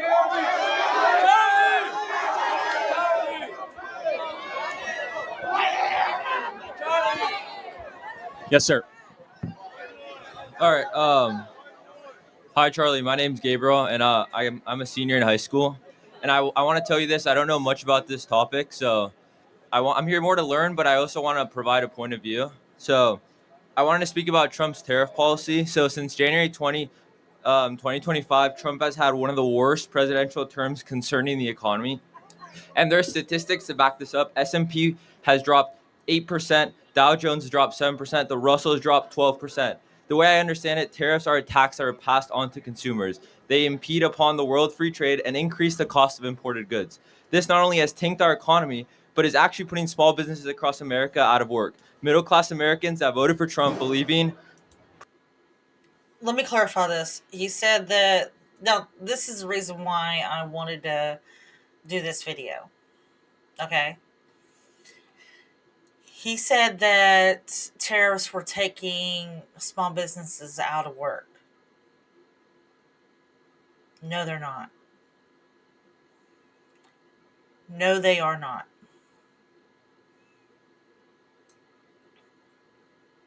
Small businesses do not get their things across the border, across the ocean or anything like that. Small businesses get their things here and homemade. Prices would drop are now having to close down their small business because they used to rely on outsourcing. Now, I understand that Trump's goal with this tariff policy is to bring back jobs to America. However, this is an unrealistic reality. Even though some corporations are moving production to the U.S. to avoid tariff, in reality, most would rather pass the cost on to consumers than financially pay billions of dollars in building new plants in America and paying higher wages. With all of this, I wanted to ask you if you could please defend Trump's tariff plan. Sure. Great. First of all, the market's recovering, but you're right, it has gone down. The market is not a necessarily good indicator of the economy. We have an economy, and then we have a market. Half of Americans don't own any stocks, just for the record. Okay. And that's a very important thing, right? There's a lot of Americans that have money in stocks and are losing money every day. Well, actually, okay, you're in high school, so I'm just going to be super gentle. The market's been up the last couple days, right? Markets go up, markets go down. Okay. The more important question, though, is what type of economy is going to survive the next 40 or 50 years? When we do not make our own vitamin C, we don't make our own antibiotics, we don't make our own drone parts, and it's all made in China, we should try to re-domicile it. It's tempting to blame this all on tariffs, but there's actually no tariffs that are in place right now. You know that, right? There's still a 10% baseline tariff, and even though there's a 90-day pause, they're going to come back. That's the reality. You know that better than I do, right? Yeah. Well, I know that. That's a fact. Oh yeah, sure. Okay. There's a 90-day pause on Okay. tariffs. So again, I'm trying to be super like you're in high school. It's fine.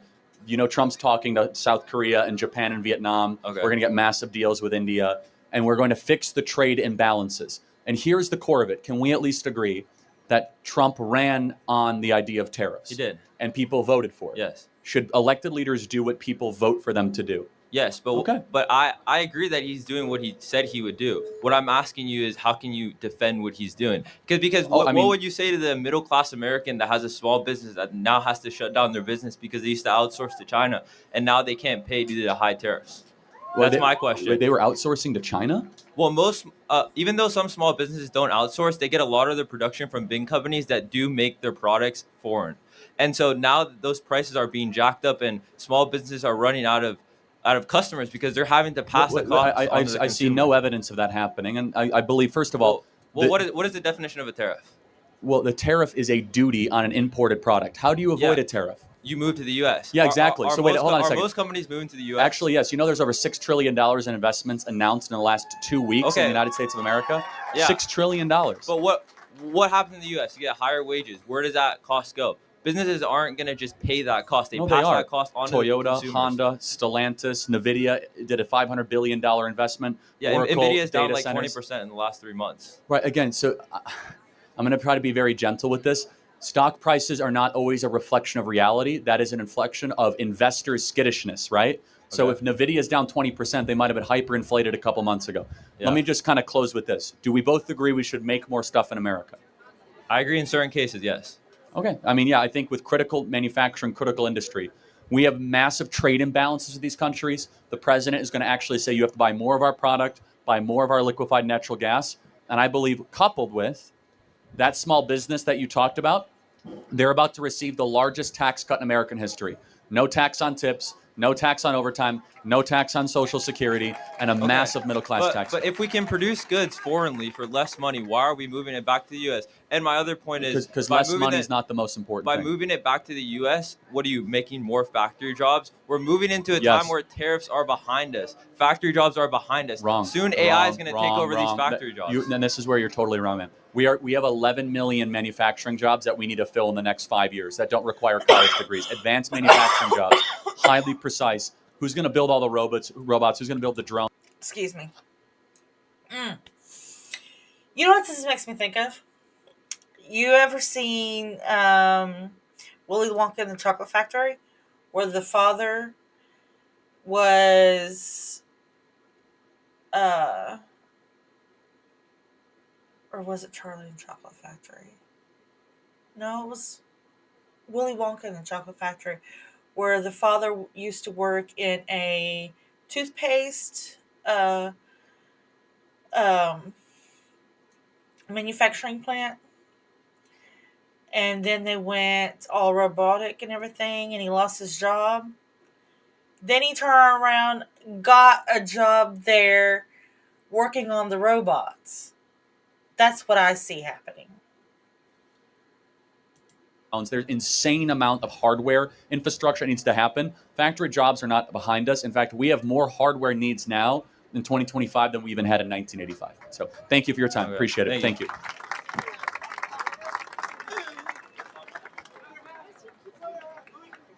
Hello. My name is Joe, and I don't know that much about you. I'm gonna be honest, but you're like this conservative like Trump supporter, dude. Okay. And you'd consider he's higher than a Georgia pine, honey. Yourself a Christian? How do you consider yourself like a serious Christian if you support Trump after he raped Jean Carroll? He raped nobody. So you believe he raped her? Yes. Really? Was he criminally indicted for that? I believe he was. No, he wasn't. For sexual abuse. No, he wasn't. He was civilly found liable for slander in a slanted Manhattan jury. Tell me, what year was she raped? Oh, I don't know. She doesn't know either, actually, when she was asked. The court found. No, they did not. A jury guilty. found him liable for smear and slander around this topic. Do you know that E. Jean Carroll said, quote, rape is sexy? No. She said that on air on the Anderson Cooper show. E. Jean Carroll says, you know the facts surrounding the case? A little bit. Tell me. No. No, all right. Okay. Tell me.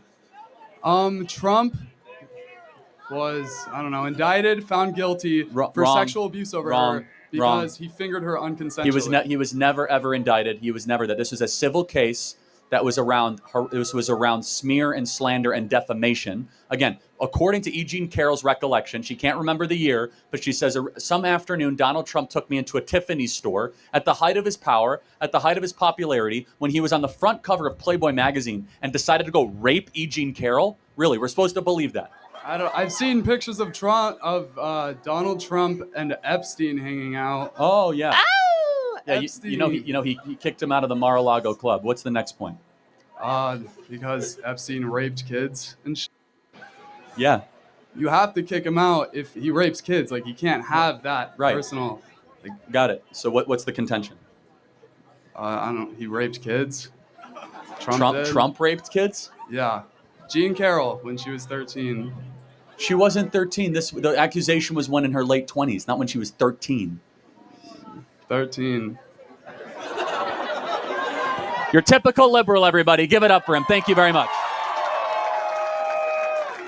The government. No. Thank you. Can I have a hat? Thank you. Thank you. You know he owns something. You know he owns something. Good afternoon, Charlie. Thank you. Yeah. Okay. Thank you for letting me speak. I'm studying abroad from Italy for this semester. Sorry? Yeah, from Roma. I've seen your videos online and I really respect what you are doing here. I have a question because in Europe we are facing the same problem with illegal immigration. And what are your stance on illegal families who came here many years ago and now are working and paying taxes in your country? Every person who has come here illegally must be returned to their country of origin. And I completely agree with you. I'm here to say something. I really like the speech that J.D. Vance did in Munich after the terrorist attack. Do we like J.D. Vance, everybody? Isn't J.D. great? Well, I'm not American, but I like him too. If I were American, I would have voted for him. However, in Europe, we are having a big problem with illegal immigration. People are coming, they don't respect our laws, they're raping women, stabbing. It's dangerous to go around. So I don't understand when people come here to talk to you, liberals and Democrats, saying that they want to welcome them because you don't know who is entering in your country. Amen. And I'll tell you, we need more legal immigrants like you in this country. I'll tell you what. And it makes me upset that for me it's difficult. I'm respecting the law. I'm here if I have to be here legally, I'm going to go back to Italy because I cannot work. And it makes me upset seeing someone that comes here illegally and does whatever he wants. That's it. God bless you. You want a hat? If I can have a white one, because I already have a white one. All right. Red. Make Italy great again. Okay. Very good. I wish. Can I shake your hand? Thank you. Thank you very much. Hi, Charlie. I'm a senior in high school named Trevor, and I want to start off by saying thank you for coming to this beautiful city of San Diego. I just want to get your quick thoughts on two very specific topics. One being the photo of Kilmar Garcia's hand that Trump held up, and him advocating in an interview the other day with Terry Moran about it not being photoshopped in any way. I want to get your thoughts on that. It wasn't photoshopped. It was labeled. Right, but he didn't say that. He said that the literal letters and numbers MS-13 were on. No, they are. I have the picture here. Yeah, it's photoshopped. No, it's not. That's called labeling, not right, photoshopping. Right, I agree that he labeled it, but Trump was saying that they were on there. He kept going on and on about it for 2 minutes. I don't know the point of what you're making. The iconography, I can look it up. Right, literally means MS-13. I completely agree that those logos were on each of his knuckles. I'm saying that the letters MS and the numbers 13 were not on there, but in the photo that Trump held up, they were, and he advocates that they were like on his hand, not that they were labels. I don't know what you're talking about, but sure. What's your next contention? Okay, and then I want to just get two things that you disagree with Trump that he's done in his current presidency. Canada should not be the 51st state. Okay. Okay. Yeah, I think that whole thing was a joke. Same with Greenland. And I think I'm not even a disagreement. I think we should have caution to try to go to war with Iran. Okay. We should be very careful about bombing the Houthis and getting closer to a war with Iran.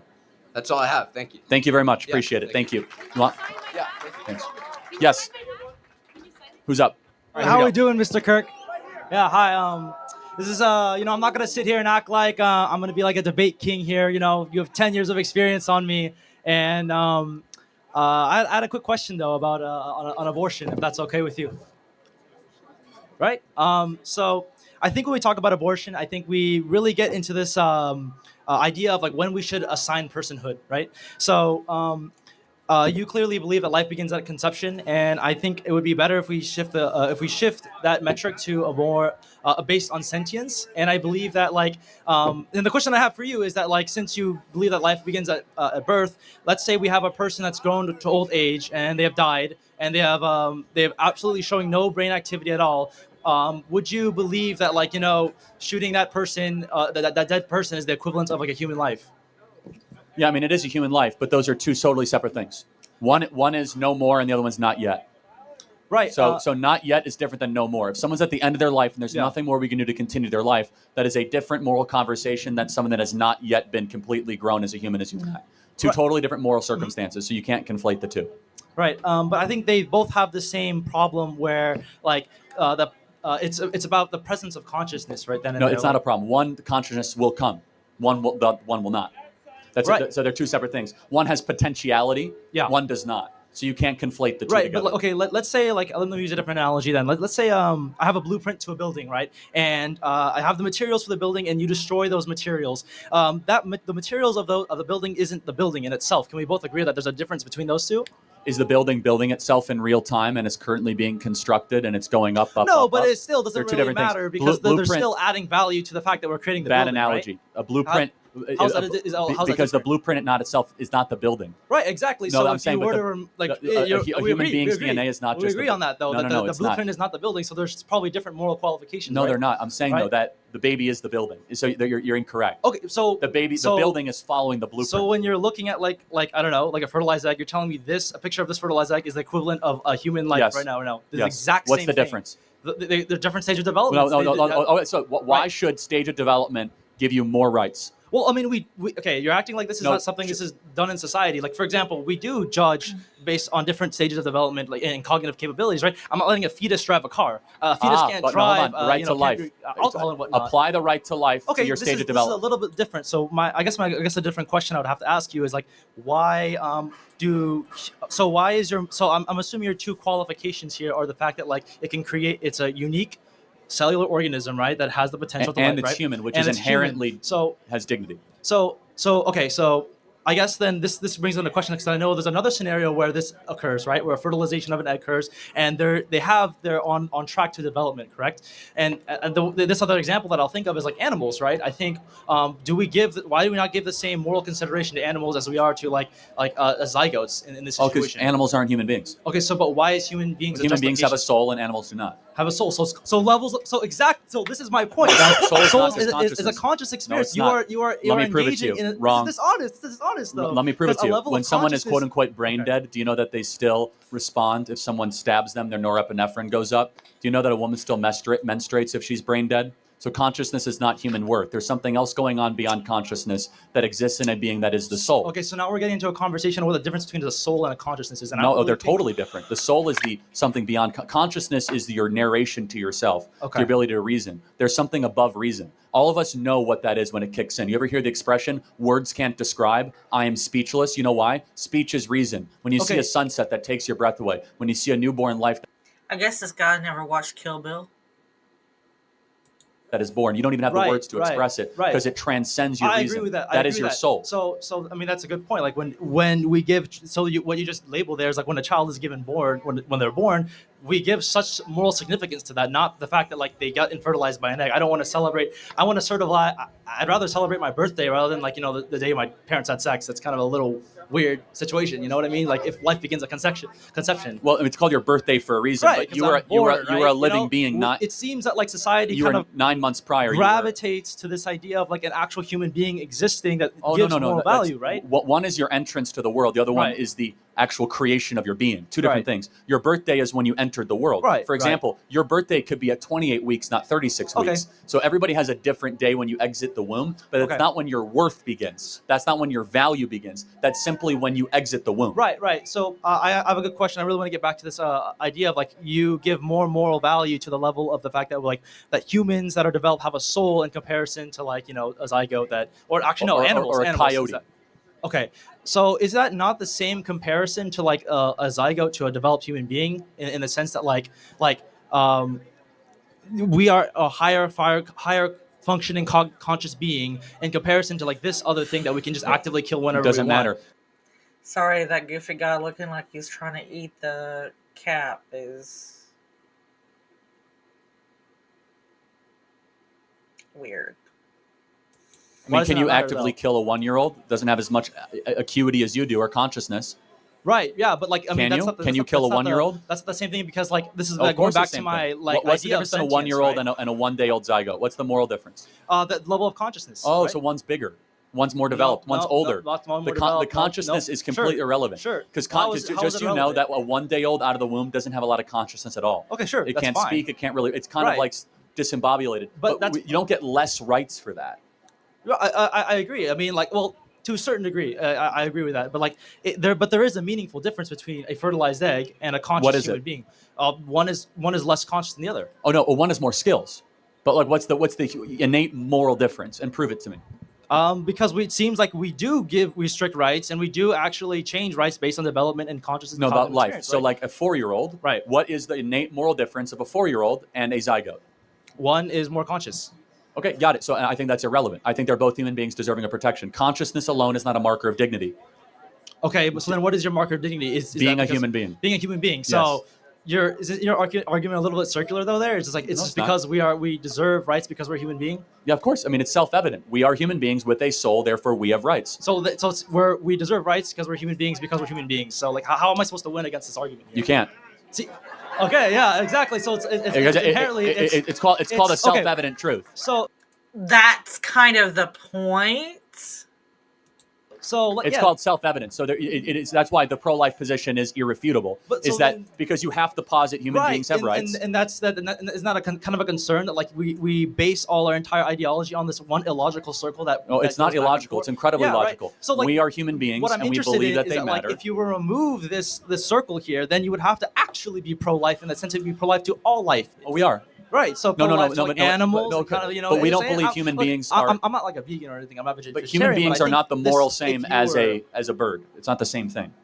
For multiple reasons, because a human being has characteristics and qualities, and most importantly, we believe as Christians, human beings have a soul that a bird does not have. Okay, so characteristics and qualities. And only, like, let me interrupt one more. Sorry, the West, no whether problem. you agree or not, sorry to interrupt, we believe the human being is the only thing made in the image of the Creator, Imago Dei. Okay. So when you say characteristics and qualities, what does that mean to me? What does that mean to me? Well, first of all, not just the ability to reason, Okay. but also the ability to sympathize, empathize, Okay. feel, predict, plan, Yeah. conjecture, have Right. mercy, forgiveness, Okay. to be able to be All introspective. Cats can do that too. Do my cats have rights? Things. I love that. I love that about us human beings. Oh no, I know. I'm not being sarcastic. No, but It's a good we point. human beings Yeah. are exceptional, actually. I mean, Right. versus the beasts of the wild, of which Right. we should appreciate and adore. Mm-hmm. But again, more beyond that, we come after this from a soft religious view, because you don't have to be Christian to believe this. Right. That the human being has innate, inherent, embedded, let's just say, dignity that a fox does not. Right. Yeah. So what you just did there is kind of like my argument here. You're saying We just don't have a way to measure consciousness. If we had a way of measuring consciousness, then we could measure the consciousness of other animals. We are animals. I believe that we are apes. saying that like because we are human, we are more developed, we have higher cognitive reasoning, we're able to sympathize, emotion, and reason, do all these And the great soul. things. Right. Apes do these things. Dogs do these things. Some birds I've known to do these things. But the thing is, well, I guess that's a religious belief, though. Well, in that's my an belief interesting system, question. I think that consciousness is the soul, And that that's makes what, sense. that's why if you don't believe in God, it's easy to go want to murder a bunch of people. And I'm not criticizing you. It goes back to just a common theme here. If you believe in God, every human being has dignity. Well, you're kind of intuition pumping there about saying if it's murder, because we haven't really discussed, we haven't even agreed on whether but look, the zygote is of course, a human being, if it's a human being and the elimination of human life is murder, but that's Right. fine. We're just, this is why it's very hard to change people that don't believe in God to be pro-life, because you don't necessarily believe that human life is necessarily special. No, I mean I do. But you might think human it's like life is very unique and it's special, like right? interesting. It is a but unique you experience, don't right? believe it's made in the image of a creator. Okay, yeah, And that's fine. And that's why we tend to be the pro-life champions, and Mhm. those that don't believe in God don't. And that's okay. Okay. It's just that clarity is important for the audience. Okay, so I guess we can keep going back and forth. I'm sure you got a whole lot. I'm gonna It's give it fine. to No, more people. you- But I you've do been great. I do want to have a good question with you. A question about that I want to leave off on is, so it seems like I think you're pretty set in stone in this position, and I would like to ask, what would I have to do or prove to show you in order to convince you that pro-life isn't the answer that society should be seeking for?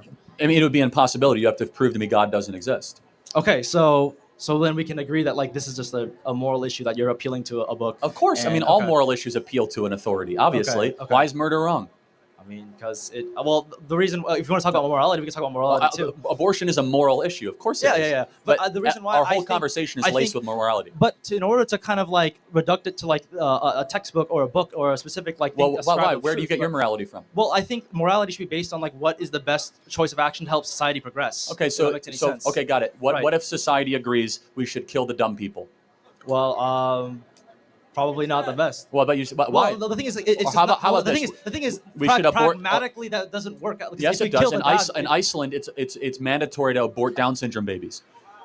Okay, It's best, right? Down syndrome people are a strain on society. Why do I guess I'm not going to Iceland. you say it's wrong?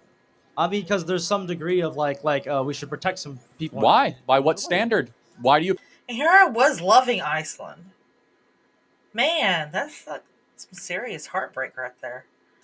Appealing to? I appeal to a book. What do you appeal to? The thing is, I think like there's still some value to Why? people What too standard? that Is have, that your like- opinion, or is there something? I gotta find out the truth of that.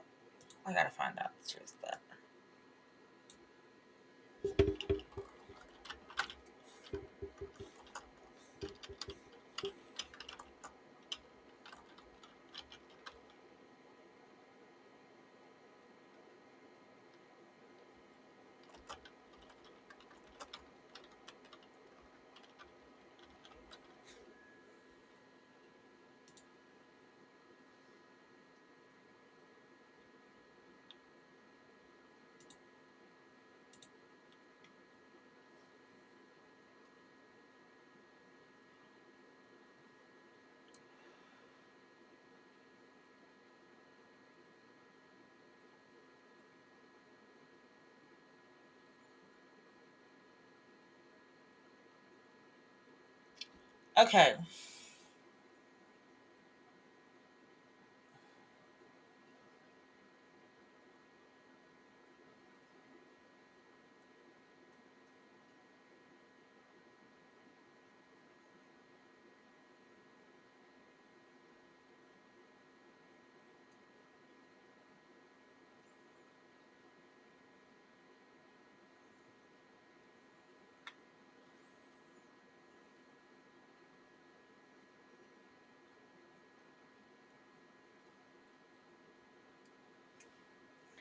Okay, it's not law. So he was wrong. Since early 2000s, nearly 100% of Icelandic women who receive a positive prenatal screening test for Down syndrome terminate their pregnancy. This practice has led to very few babies with Down syndrome being born in Iceland each year, sparking both domestic and international debate. It's choice. It's not legal requirement. Transcendent telling you that. No, there's something transcendent because like there is some sacredity to life, and that's what I. But granted, I don't appreciate it because I've known quite a few children with Down syndrome, and they are important parts of society.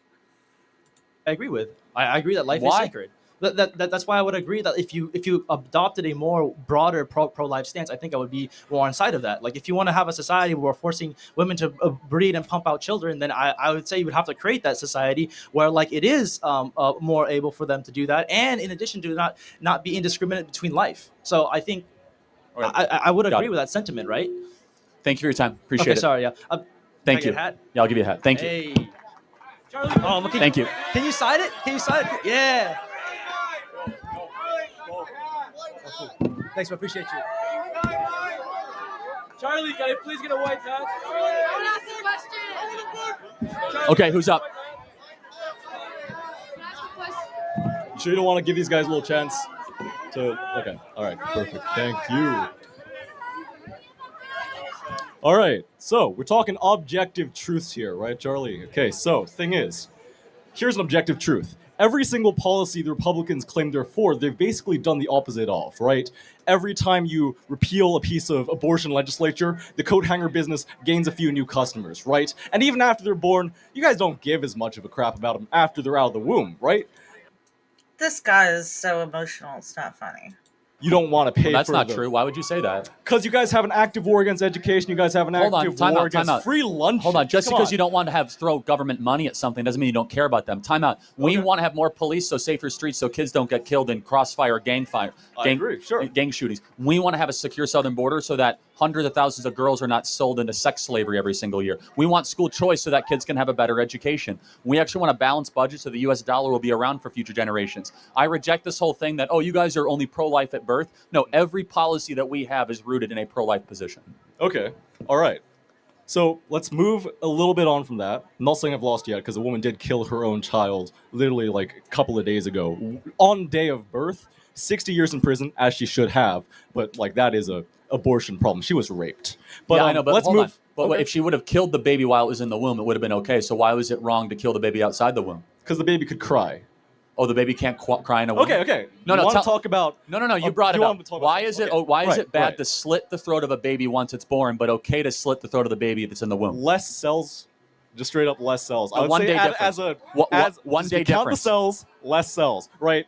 Wait, so the amount of cells you have dictate your moral worth? I have more. I do not want to get into this moral. No, thing. you already did. Okay, Hold then on. we will. I Then have we will. more. Would you go into a crowd of black people and say the N-word? Would you? If there's no moral covenant against that, would you go? If I gave you $500 right now, would you? Would you? No. Would you say it? No. What's stopping you? I mean, what's stopping honestly, you? What line in the Bible is gonna stop you going up to a group of guys going, "Hey, fellas, mind if I say a word? Mind Will if you I say speak it? my piece?" Will No. you say the Miriam. One word. Miriam. That was Moses' sister. She was cursed by God for being racist against Moses' wife. Because I have a different set of morals. I say by what that's just wrong. By what moral is that wrong? By morals of around find out. I'm gonna get my jumped. So racism is anti-Christian. It is anti-Jewish. So, just saying. I will get this out of me. This presumptuous. I don't know about you, but any kind of argument that there's an objective morality Of course that doesn't there is. depend. Was Hitler objectively evil? Yeah. Okay, so we agree. Amount of cells gone. Biomass. That's kind of. So wait. So does someone who is older have moral rights than a 4-year-old because they have more cells? Depends on the person. Okay. Listen, mine makes right? I got more inches on that guy. I could probably jump him. I mean, like, if... Listen, not to start a fight. I have no offense. I didn't even point at a person. What, did I point at you? I'm sorry if I did. I'd lose against him. If I was pointing at him, I would lose. But, okay. here's what I actually want to talk about. Okay, we've gone a little sidetracked. That was my preamble. Hey, listen. All right. I want to talk to you about DEI, right? Because I have a feeling that I'm a white man, right? You are? I would say I am, right? I would say I'm a white guy. I may be entirely Chinese, but what even is a white guy, right? Throughout history, right? Irish people and Polish people were not considered white people. Then you're going to say in 17 blah, blah, blah, blah, blah, they technically were counted. Right now, you look at the books, Arabic people are called What's the white question? people. We got a long line. Do you disagree with the fact that I'm white? I mean, look, I don't know what you are. You don't look very white to me, but I mean, like, You don't look very white to me either. I No, mean, I'm like the whitest I'm person a you'll ever phrenologist, meet, right? actually. I'm a phrenologist. I'm paler than you are. Look at me. Okay, great. Look at me. Okay, so I don't think there's a physical objective quality that defines being a white guy. I think, right? Because if you What is this guy trying to point to? look at the book, it's not a country of origin. There's no country of origin for white people. It's like saying Asian people are one race. Caucasian is the better term, but well, I would prefer I'm not to talking talk about white race all the people. time. But yeah, Well, all right. Then what's the problem with like? I prefer not to use Caucasian because the simple fact is I'm not from the Caucasus Mountains. I am American of mixed racial ancestry. I do have ancestors from the Caucasus Mountains, but I'm not as in the white thing. I'm not Caucasian. Let's say a Mexican. no problem. There's no problem with Mexicans. Then what was your beef against Kilmar Brigo Garcia? He was in court for different reasons. And then what's my beef with a wife-beating, child-abusing gang member here illegally?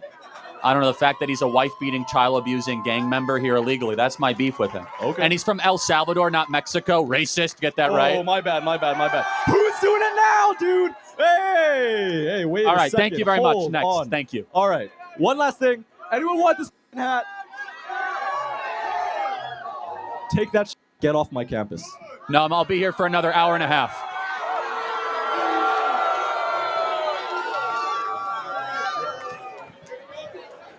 He's going to go and tell his friends, I own Charlie Kirk. He probably is, man. He probably is. Hey, you're eager beaver. I am, man, because I have a midterm soon. But I wanted to talk to you real quick because honestly, man, I'm a moderate, so I disagree with you on a lot of issues, but I also agree with you on a lot of issues. And I'm so glad you've come to this campus. And so I want to say welcome to this campus, man. Welcome to this campus. Thank you for educating everybody. But one thing that we don't talk about often, especially as Republicans, and again, I'm a moderate. Sometimes this past election, I was Republican, but we don't talk about social mobility a lot. We don't talk about like the debt to GDP ratio. Trump, his tax cuts and jobs plan, man, it's really like it's not decreasing our deficit at all. And we're at the highest rates we've ever been at since World War II. We're literally going to surpass, 100% debt to GDP ratio. And there's no plan, at least under the Obama plan, we were going to raise like $650 billion over the next 10 years, which I know isn't enough, but I mean, come on, we've got to do something about that. And like, what's the deal with that? We need more spending cuts. I mean, we don't know yet what the plan is going to look like, but I hope we have spending cuts across the board. I mean, I agree with you. We need to balance our budget. It's a major threat to our country. Well, the big thing is too, man. I mean, I'm an older student, right? I'm clearly not 19 anymore, or at least maybe you think so, but whatever. It took me a while to get here, man. It took me a while to get to college. I got on a med school shirt. I actually switched to economics because I hope I can get in rooms with guys like you one day and have these discussions. But look, man, it took me forever to get here. It took me forever to get to college. And the only reason that I'm here today is because I had to move from a Republican state to such a liberal state like California so that I could actually get an education because it was completely unaffordable. And we just don't address that. We just don't address it. What state are you from? I'm originally from Georgia.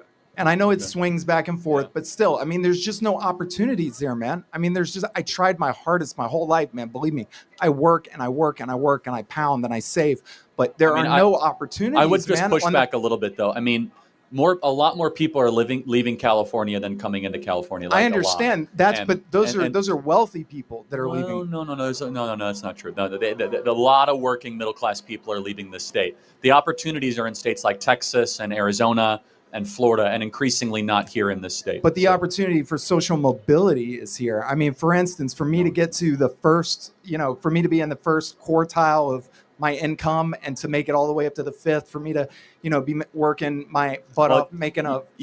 You're very unusual to say that, because California has the highest housing prices in the country. Yeah. The highest cost of living, Correct. the most homelessness. So you're very unusual to say that the social mobility is good here in California, because it's not. It's because people don't take advantage of it. But I mean, I came here specifically to take advantage of it because I can see the system here, and I mean, just saying, it works for people who actually use it. So I just think we should. All right. Thank you very much. Yeah. Thanks for your time. All right. Yes. Is that a SpaceX shirt? Looks like it. Yeah. Hey, Charlie. Thank you for everything you do. You're one of the reasons I started going to the church this year. Congratulations. My first question is, with the population crisis going on, how can abortion not be justified when the baby will not be able to reproduce, such as a baby with Down syndrome? Defend your abortion stance if the result will be less humans in the following generation. Okay, so People with Down syndrome can reproduce. I don't know where he got that at, that people with Down syndrome cannot reproduce. They can.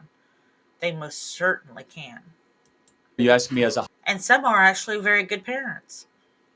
hypothetical, or are you? Can you restate that, please? So, with the population crisis going on, collapse, yeah. Collapse, exactly. How can abortion not be justified when the baby, such as someone who has Down syndrome, will not be able to reproduce for the following generation? Oh yeah, I mean, look. Oh, you're talking about abortion for Down syndrome. Or anyone who I mean, will look, not be a able Down to syndrome reproduce. baby has dignity regardless of its capacity to not produce. If you find out that, I mean, do people that have infertility problems, do they not get human rights? Right? I mean, so if someone can't reproduce, that doesn't mean they shouldn't be allowed to live. Got it. Next question is, with the rise in Bible sales and church attendance, as someone who didn't grow up with religion, what advice would you give to someone who's trying to welcome religion into their life and find their faith? I love that question. Read your Bible every single day. Fight your flesh. Your flesh is going to want to do easy and immediate things like drink and go out and do stuff. Find difficult and hard stuff and aim.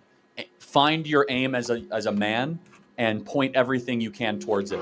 And spread the good news of God and Jesus Christ in every possible way that you can. And put Jesus first in everything that you do. Awesome. Thank you. Can I shake your hand? Yes, thank you.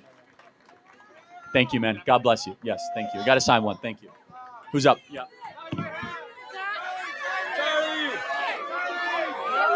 Charlie! You guys already have one. These people.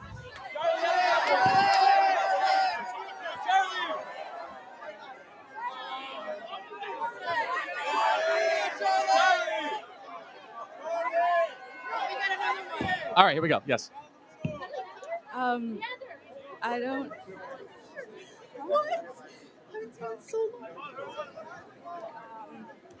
I don't believe that we could use Christianity as. I don't believe that we could use Christianity as a good moral basis for certain laws, considering that historically speaking, Christianity has committed many atrocities. I mean, the Christian Crusade. Not Christianity, Catholicism. There's a difference. It's killed many people, and they destroyed a lot of our written texts that didn't agree with Christian points, like, for example, the works of Sappho. The works of what? Sappho. Yeah, I have no idea what you're talking about. Well, anyways, I don't. And also, I understand that this is Catholicism, but also the schools in Canada that abused many Native American people. I just don't see how we could argue that Christianity is the great moral authority that you're saying it is for making these laws when Again, Catholicism. arguably they've done a lot of horrible things. What moral code do you live by? I'm a Buddhist, so I mean, So it's all about yourself. no, it's just about being. Well, I guess you could say that, but I I know, think yeah, it's I know Buddhism. So I let's don't play it think, out. What is the top accomplishment of a Buddhist? Um, I guess just to be a good person and. No, to reach nirvana. You know that. Well, yes, but not everyone can reach nirvana. I know, but you It's want to try not to possible. ascend, right? And so it's all about yourself, all inward looking, right? To try to limit your touch with the outside world, that the outside world is dirty and it's, it's kind of polluted. I don't believe I'm as a Buddhist. That's not how I was taught, and I don't think it's fair for you to argue for Buddhism in that sense Oh because no, that's you're what not Buddhism. a Buddhist. No, I know plenty about Buddhism. Like, so Buddhism, as it's written, is that the world is contaminated. We must remove ourselves from the world, and we're going to spiritually ascend ourselves by meditation. But there's people who don't believe in that. Well, then you don't there's believe in different Buddhism. That's fine. sects It's okay. Of Buddhism, and they believe in all different kinds of things. So Just that's as fine. there's different sects So of can you- Christianity. I'm just not in that sect. Got it. So can you? What moral way do you think society should live by? Not Christianity. So what way should we live by? I think that it's not as much about morality as much as societal and it's just societal needs. Like, for example, like abortion, we can't argue that, you know, Christianity is the reason that we should not allow abortions when clearly there's both a medical and a societal need for abortions. There's not a medical reason to kill babies, right? So that doesn't exist. False. Okay, But- well, but- I have one example for that. My mother had vasoprevia, and they had offered her an abortion because birthing the baby would not only kill her, and, like if she went into labor because the placenta had split into many little veins and covered her birth canal, if she ever went into labor and my little brother at the time, if he had pushed on the birth canal to exit her, Sorry, my back's killing me. she would have died. Both her and her son would have died. Did your and brother she is survive our- or no?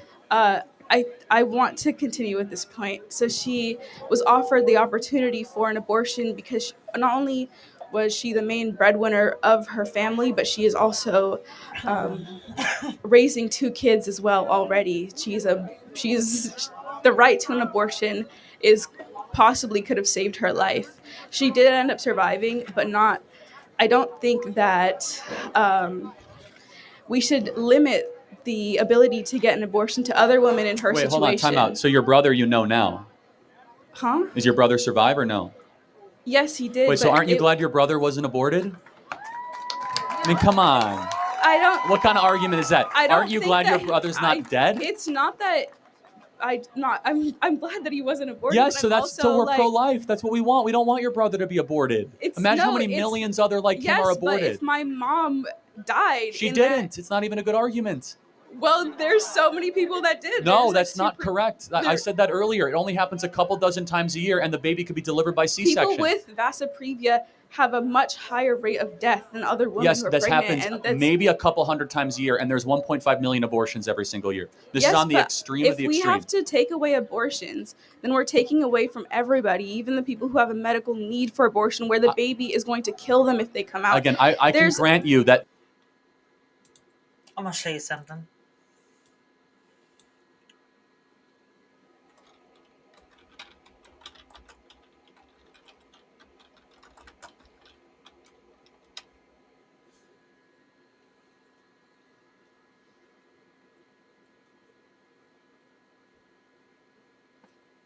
Oh, by the way, that's false.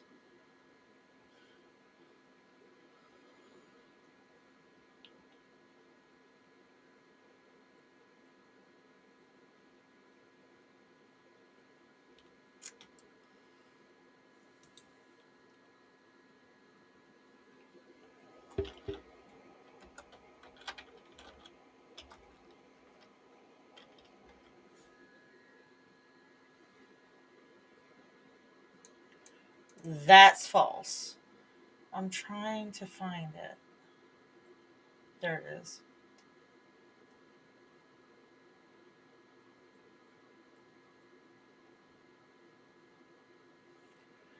Federal laws like the Emergency Medical Treatment and Labor Act mandate that hospitals provide necessary stabilizing medical care, including abortion in emergencies, even where state law prohibits it.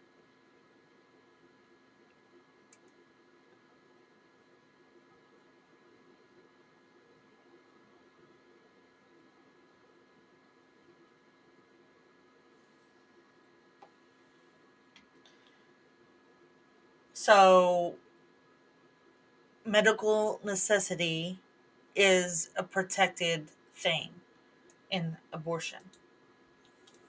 Fine, we'll have those exceptions. Can we make abortion illegal for the other circumstances? No, because so maybe then- it's not about those circumstances. No, You're it just is about using those, it. it is about really? those circumstances, because when we take away those rights from everyone and we go into a hospital and there's an emergency need to remove a baby, then we have to prove that there's an actual emergency need instead of just it being an automatic right. Then doctors You aren't don't going have to a be right willing to murder another human being.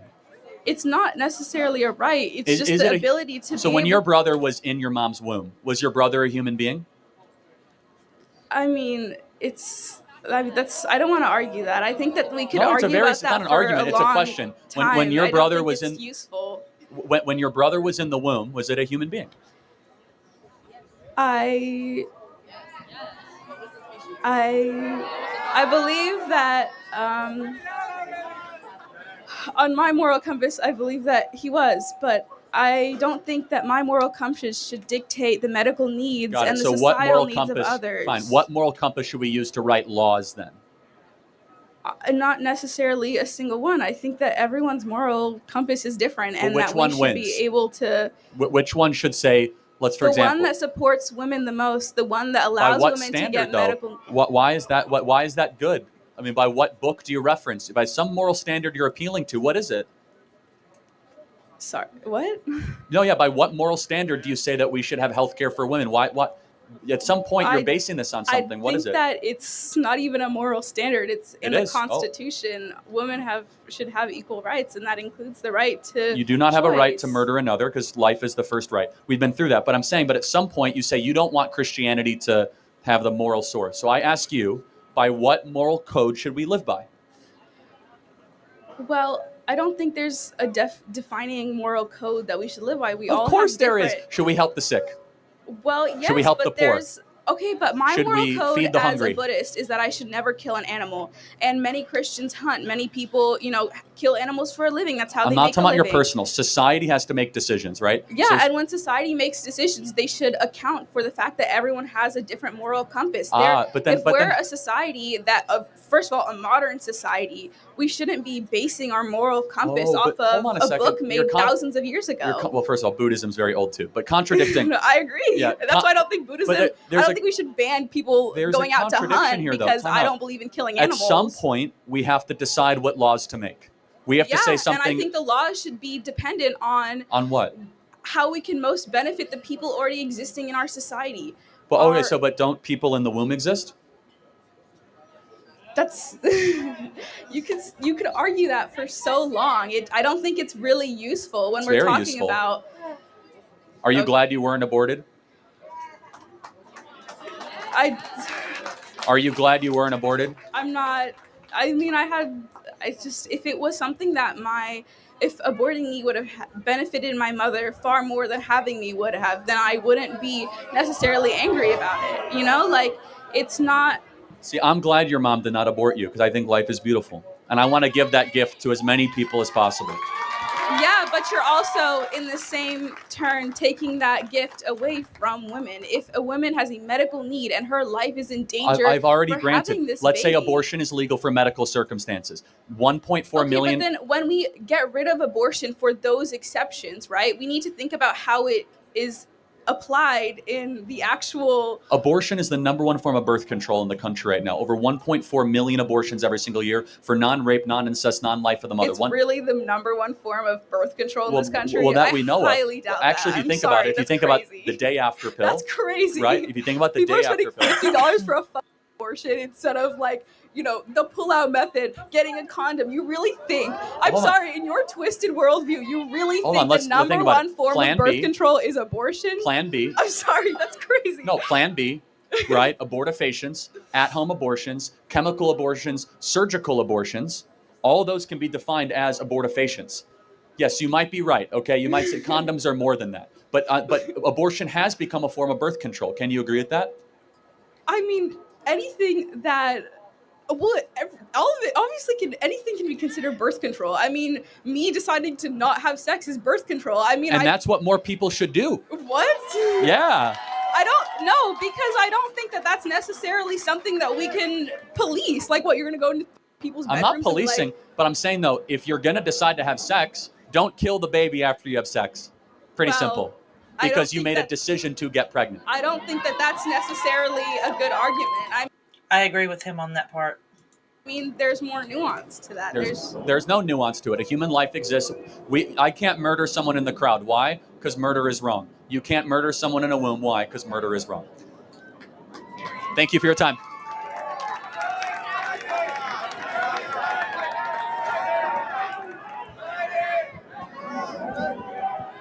Yes. Okay, hi. So I understand that you're fundamentally against immigrant workers, illegal immigrant workers. That's true, right? Yeah, they should all be deported back to their country of origin. So what do you think is the best policy for keeping out illegal immigrants? Well, we already know. First of all, do you know that border crossings have gone down 99.99%? Thank you, President Trump, for securing the southern border. So we know it. And finally, there has to be a much greater penalty for visa overstays and for people that come here legally and overstay their green card or their temporary work visa. Do you think there should be a greater penalization for those who employ immigrants, illegal immigrants? Absolutely. Yes, absolutely. Okay, I just wanted to clarify that. Thank you. Absolutely. Thank you. Well now. That has been interesting. So we have found some things where he was wrong in and some things where he was right in.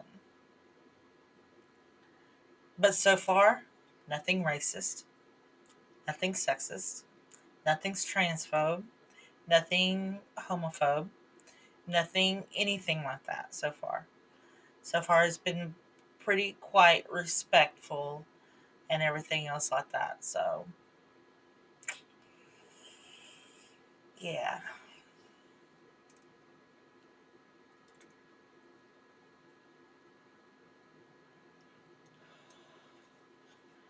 But I think my husband is home now. I think I hear him pulling up in the driveway. And it is time for me to say God bless you and have a wonderful evening.